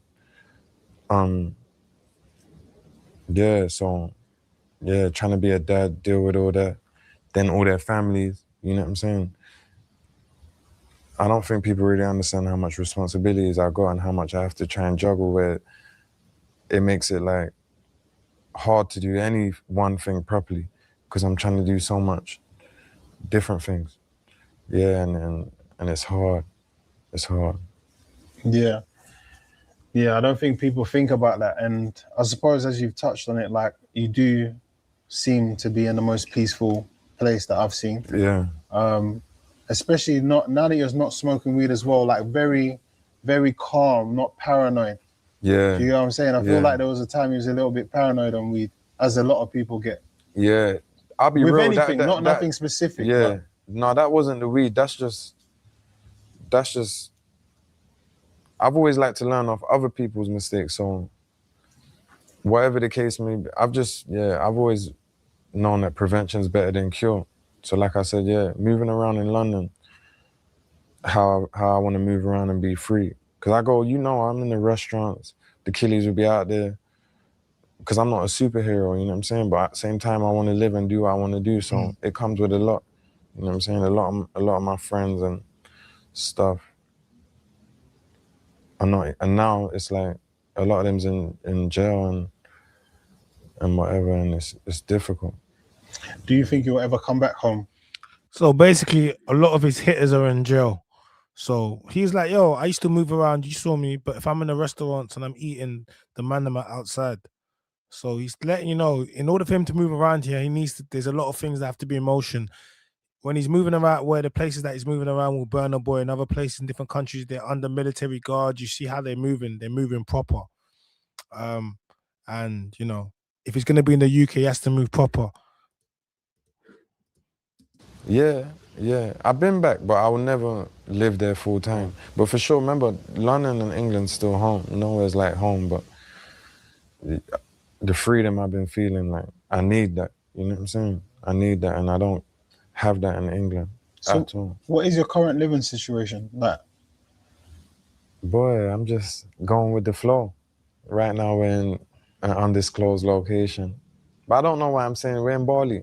We're in Bali. But I'm just traveling. I want to see Tokyo. I want to go back to Barbados.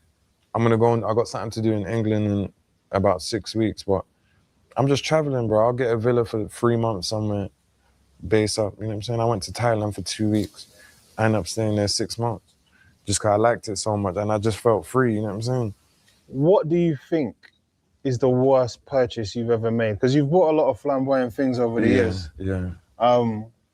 And I wonder, have you ever bought something that you look back on now in hindsight and think, yeah, maybe I was a bit young and dumb at that time, on any sort of purchase? Nah, it's crazy you say that, nah. Because I'd say I've wasted a lot of money, like little bits of money. Like, I used to do dumb stuff sometimes, like go stay in the Bulgari for 3 weeks. You know what I'm saying? It's a bag of night. Stuff, but never like a car or a watch. 3 weeks? Yes, yeah. Sin taught me about that. I swear yeah. I'm all banned from the Bulgari and the Rosewood. Oh yeah, the Rosewood. Yeah. But I used to just go, I'll just go there and just stay there for 3 weeks. So stuff like that, but never like a ridiculous car or watch. Any car I bought has held its value and I liked it. Same with the watches. And none of my chains I regret because they're all kind of sentimental. Same with the clothes. Like, I got a wardrobe with everything I ever wore in a video. You know what I'm saying? From that brown Moncler and 100, I got it all. But they're like sentimental. So I'll say clothes, and I waste a lot of money on hotels. But apart from that, I ain't really wasting no big money. Yeah. Yeah. And obviously, we learn a lot in life as we progress. And I feel like from when you were born till now, you personally, you found yourself in a position of power in terms of your business, maybe the area you represent, maybe in your relationships and your friendships. Yeah, my area as well, it's kind of, that's just kind of been put on me. Maybe because I'm rapping,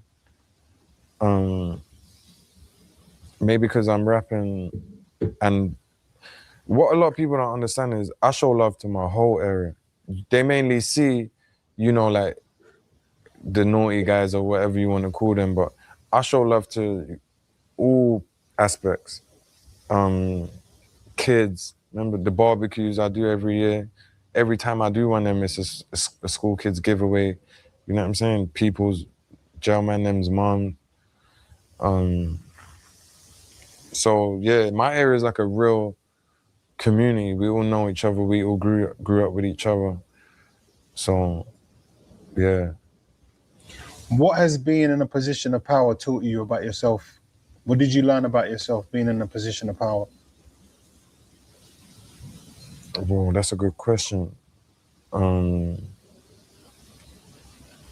learned that I like to think I'm a decent leader. I learned that it's very hard and you're always learning. I learned that you can't please everyone. You definitely can't please everyone. I learned some people will never change and some people will. Yeah.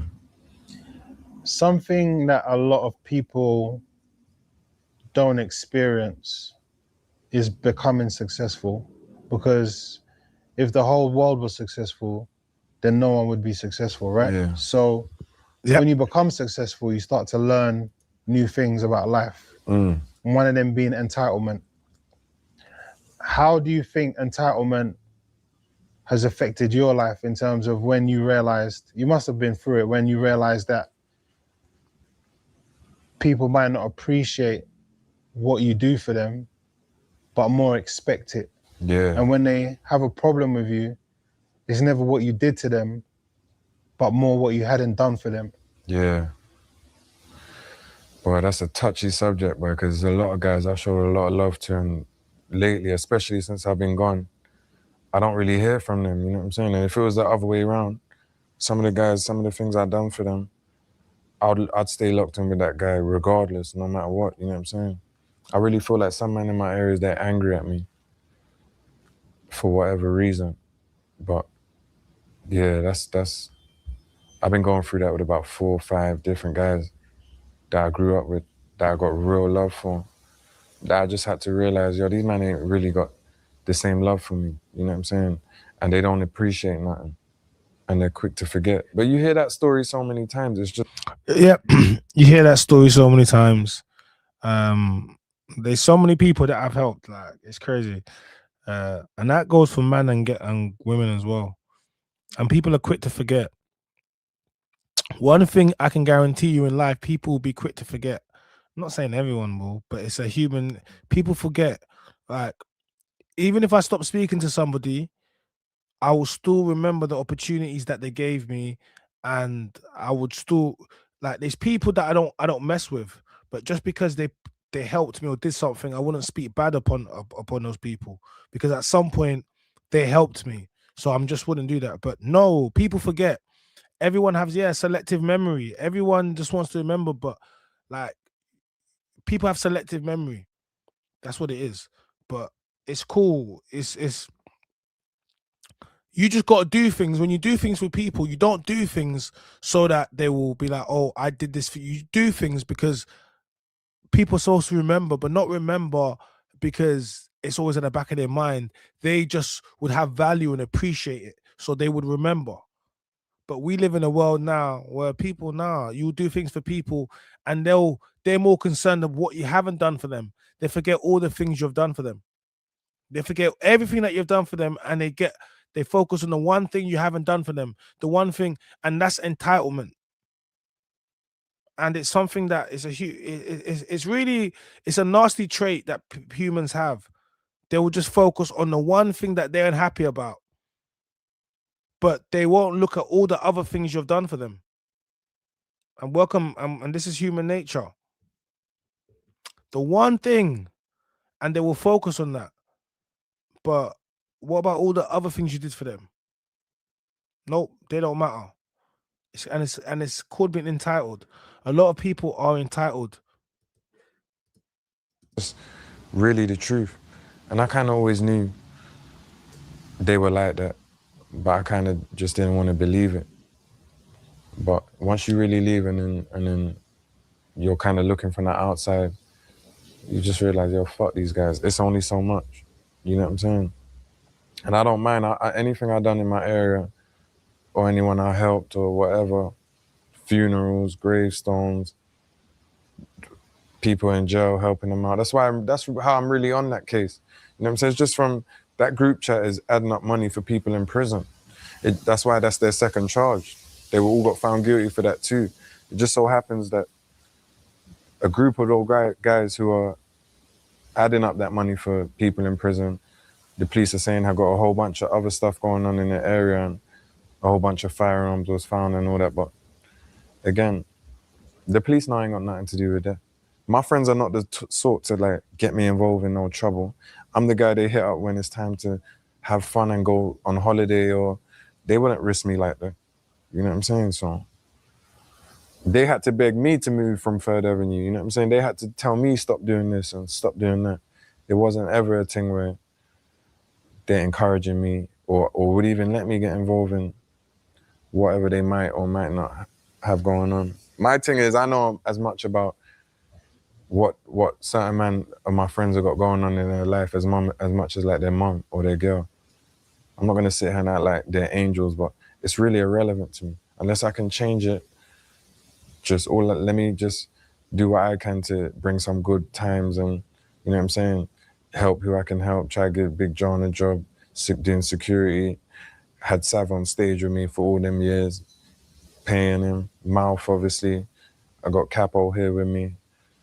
So I've tried my best. But some of them, a lot of them are just going to be who they are, you know what I'm saying? But if any of them's ever tried to come at me and say, yo, I want to do this or I want to do that, and it's not about nothing to do with the roles, I've always been there. And I've always been there to help them.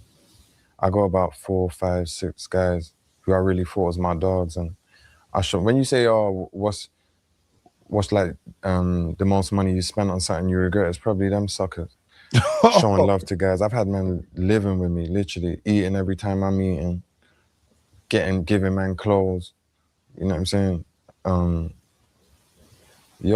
But because they can't get no money and they're pissed, it's never enough. And once that runs out, it's like they forget, you know what I'm saying? You can't ask anyone in my era when it was a known thing. When you come out of jail, you can go kick game and get 3 bags worth of trainers. Remember that money I'm telling you about, that kick game's meant to pay me every month. I usually don't even see it between my man them, you know what I'm saying? My man them sisters, my man them this, my man them's that.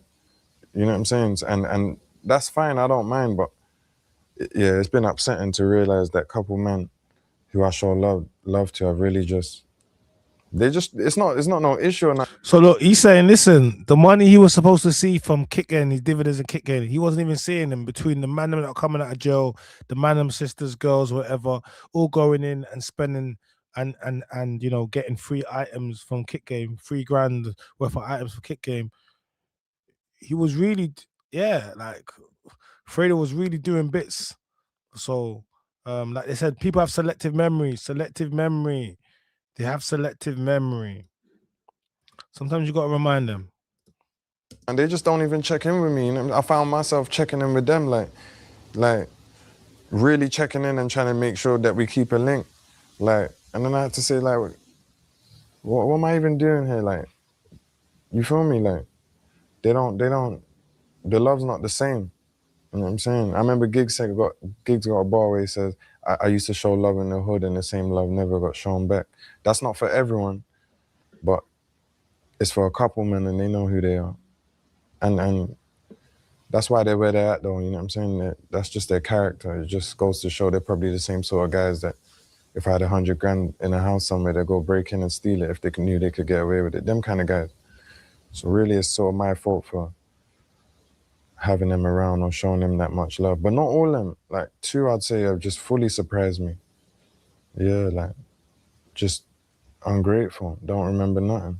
And yeah, people always expect, once you start doing something or giving something to certain men so much, they just start to think that's the norm. And when you stop, that's when they realize. You mentioned you got a life coach now. I remember Dame Dash said something before. Do you know what happens when you give a man stuff? You think they're gonna love you for it, but they end up resenting you. Do you know why? Because who are women attracted to? The boss. That's it. Like, and the more you give them, the more they'll end up resenting you because you're giving it to them. So a sense of entitlement becomes, so when you don't want to give it, it's going to be like, what do you mean you don't want to give it? You doing this for this person, or you did that, or you gave it to me, is because now they become entitled. So all you've done is you've created entitlement by giving people things without just feeling being compelled to feel as if you need to give it because they're your man them, or all manner of things, or they did this for you or did that for you. So then when the one time that you're not going to go and do it, the one time you're not going to go and do it, it's like, hold on a second, they have an issue with that, but they're not thinking about all the things that you've done. And it's a disgusting nature to have, but people have it, and it shouldn't surprise you. And the people that surprise you a lot are going to be the people most closest towards you. It's just unfortunate that you have to understand that disappointment and heartbreak comes from people the closest towards you, because you cannot be disappointed by someone that is not close to you. You cannot be heartbroken by someone that is not close to you, that you don't have love for. These are the things. That's how it always goes. Instant emasculation. Yep. No. Yeah. So have you come to the understanding that is just one of the byproducts of being successful, and that it's actually not even personal to you, because people that are successful have to go through stuff like that. It's just part and parcel of that success. Even though it's like the situation of how it is might be specifically designed how it is for you than how it would be for maybe like Bill Gates. But it's the same. It's the same concept. He's gonna have people who are ungrateful. Yeah. I guess so, man. Like, Bill, you've got $1 billion or 50 billion. Yeah. Why can't you give me $1 million? Yeah, exactly. But same, even with family, I've realized that giving someone money who's not really trying to make no money themselves or got that drive, you're really just digging them in a deeper hole. That's what I just said. What I've learned is the best thing to do is really just let them bleed out and dry, and then see what they want to do. You know, like maybe if they think, oh, I can always hit my man for this, I can always hit my man for that, then they don't really need no drive. But I don't know, man. Everyone's different, because I couldn't be living off the next man. But yeah, it's crazy, Pose. I think one of the major things I'm going to take away from today is the importance of peace. That's the main thing, man. I think, people need to understand, everything you can imagine comes with the things you've seen me been going through. That's what I've been dealing with and trying to juggle. And it's been difficult, but finally I found a balance. There's a new album on the way. Yeah, Motion Sickness. Motion Sickness? Yeah. Why are we calling it that? It's been a lot of motion, but boy, it gets sickening. Yeah, and I've been moving around a lot. I'm about to get back to all the jewels and all this kind of stuff. Boy, it gets sickening sometimes, yeah. I think what I really appreciate you for as an artist is the intelligence that you show through your music. Because I think that you give a certain amount of yourself to the music industry, to social media, and to people you come across. But when people actually take time to listen to the stuff that you say, there's like so much intelligence there. Yeah, I must get that from my mom. Yeah. That was the question. Yeah. I feel like you were a very wise man before you became a rapper. That's what it comes across like. And nah, I wasn't, bro. I'll be lying. I was a dumb idiot, to be real. I kind of learned, and like I said, I adapt fast. So, but nah, I ain't been wise. Maybe now I'm starting to. I like to think, but I feel like you might not do the things that you know you should be doing. Yeah. But I think that you've always known better. Yeah, for sure. That's what I mean. I've always had my head screwed on, compared to most men from where I'm from, and I've had a vision, you know what I'm saying? I've always been hands-on. But yeah, I made a bunch of dumb mistakes too. So if you could do it all again, is there anything that you would do different? I wouldn't give Clavish that fucking 20 bucks. I wouldn't. No, mainly I would have done everything the same, because it all taught me lessons. I'm trying to think though. Obviously, I would even say the Dubai situation, but then I wouldn't, because it kind of, I learned a lot from that too. You know what I'm saying? I learned a lot from that too. Everything, people always say it, but it must be because it's the truth. No, I wouldn't change nothing, for real, except that Clavish feature money. I would have said, nah, bro, I need it all. Some other things as well, some choices I made in my relationship, which ain't over, despite what people saying. It can never be over. But yeah, apart from that, no, my journey's been how it's been, and I'm grateful for it. It could have been worse, but it could have been better as well, and that's what I want to try and work on now. But that's it, man. The new album, Motion Sickness. Come on, my guy. We look forward to hearing it. I don't think that the UK music culture would have been the same without your contribution. So we look forward to more of your contribution to it. No, for sure. I see the success and the hunger behind your eyes, so I want to wish you the best of luck with that. Come on, my guy. You too.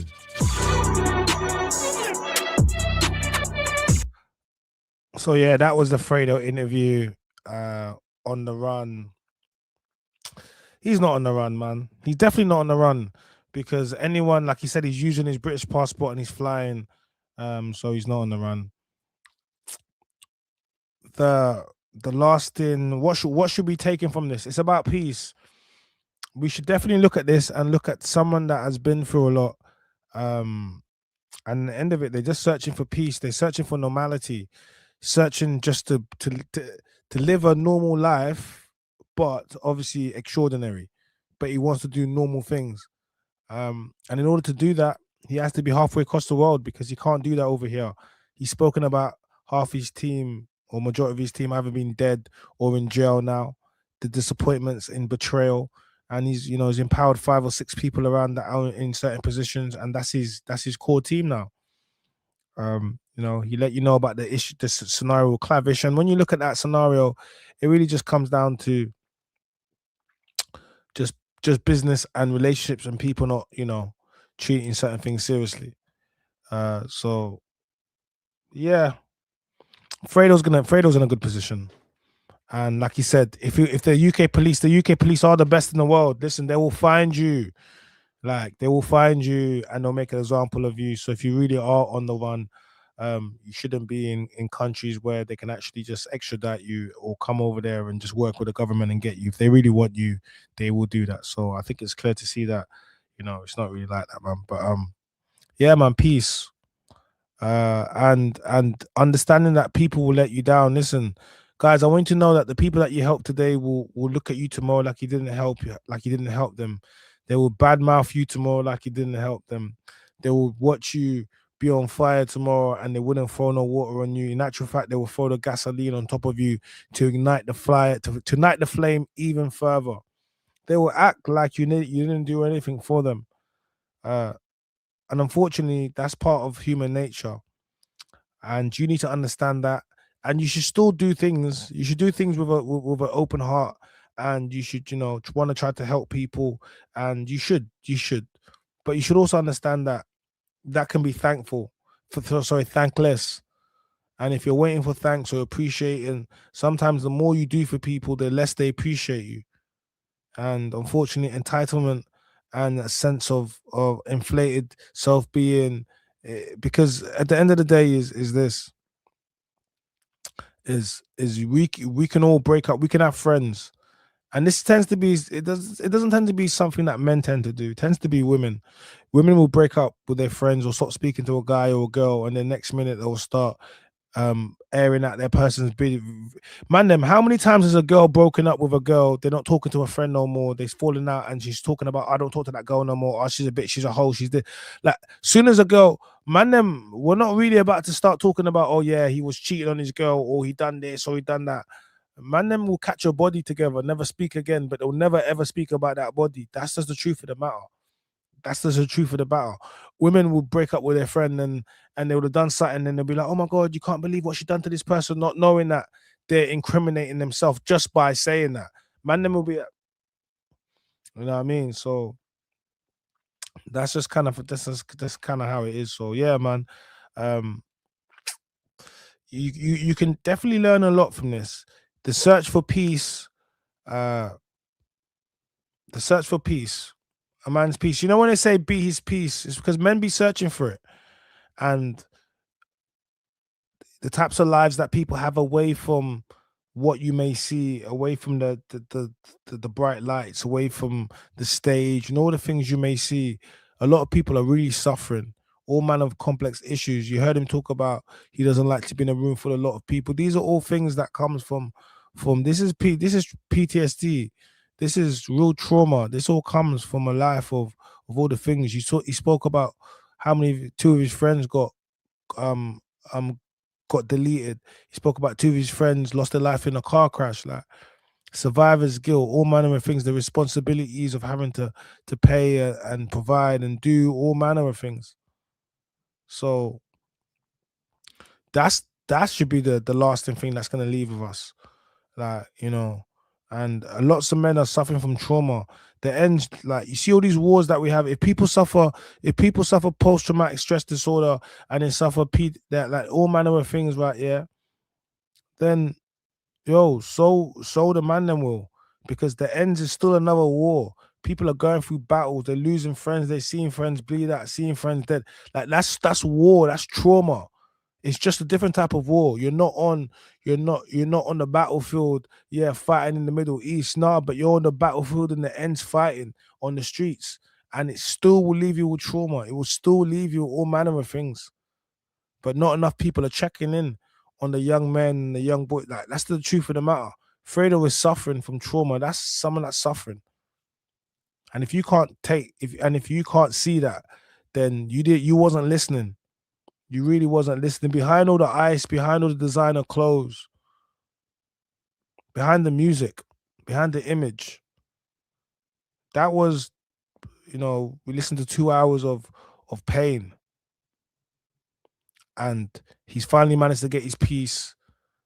But look at what it's cost him. And that's what they say. The price. Are you willing to pay the price?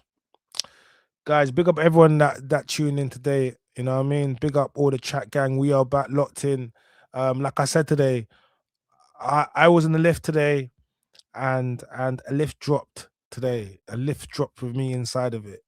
The emergency came on, and yes, it screeched, and yeah, but it dropped. I felt like it dropped a couple floors. They're telling me it can only drop 1 meter. But when you're inside it and you don't know what's going on, it doesn't give you much comfort, okay? Because the fact it dropped in the first place didn't really comfort me. But it does say to me, I'm covered in the blood of Jesus, and I'm truly blessed. And if I needed any more indication of I'm chosen, and I'm definitely covered in the blood of Jesus, and I'm God's child, is that today, because that was crazy, and it just reminded me that you got a mission. Do not come up with your mission, okay? All right, big up all the chat guy. Make sure you hit the like, subscribe button, turn notification bell so you don't miss an upload for whenever we upload. Yeah, man. Big up chat gang, man. We are out.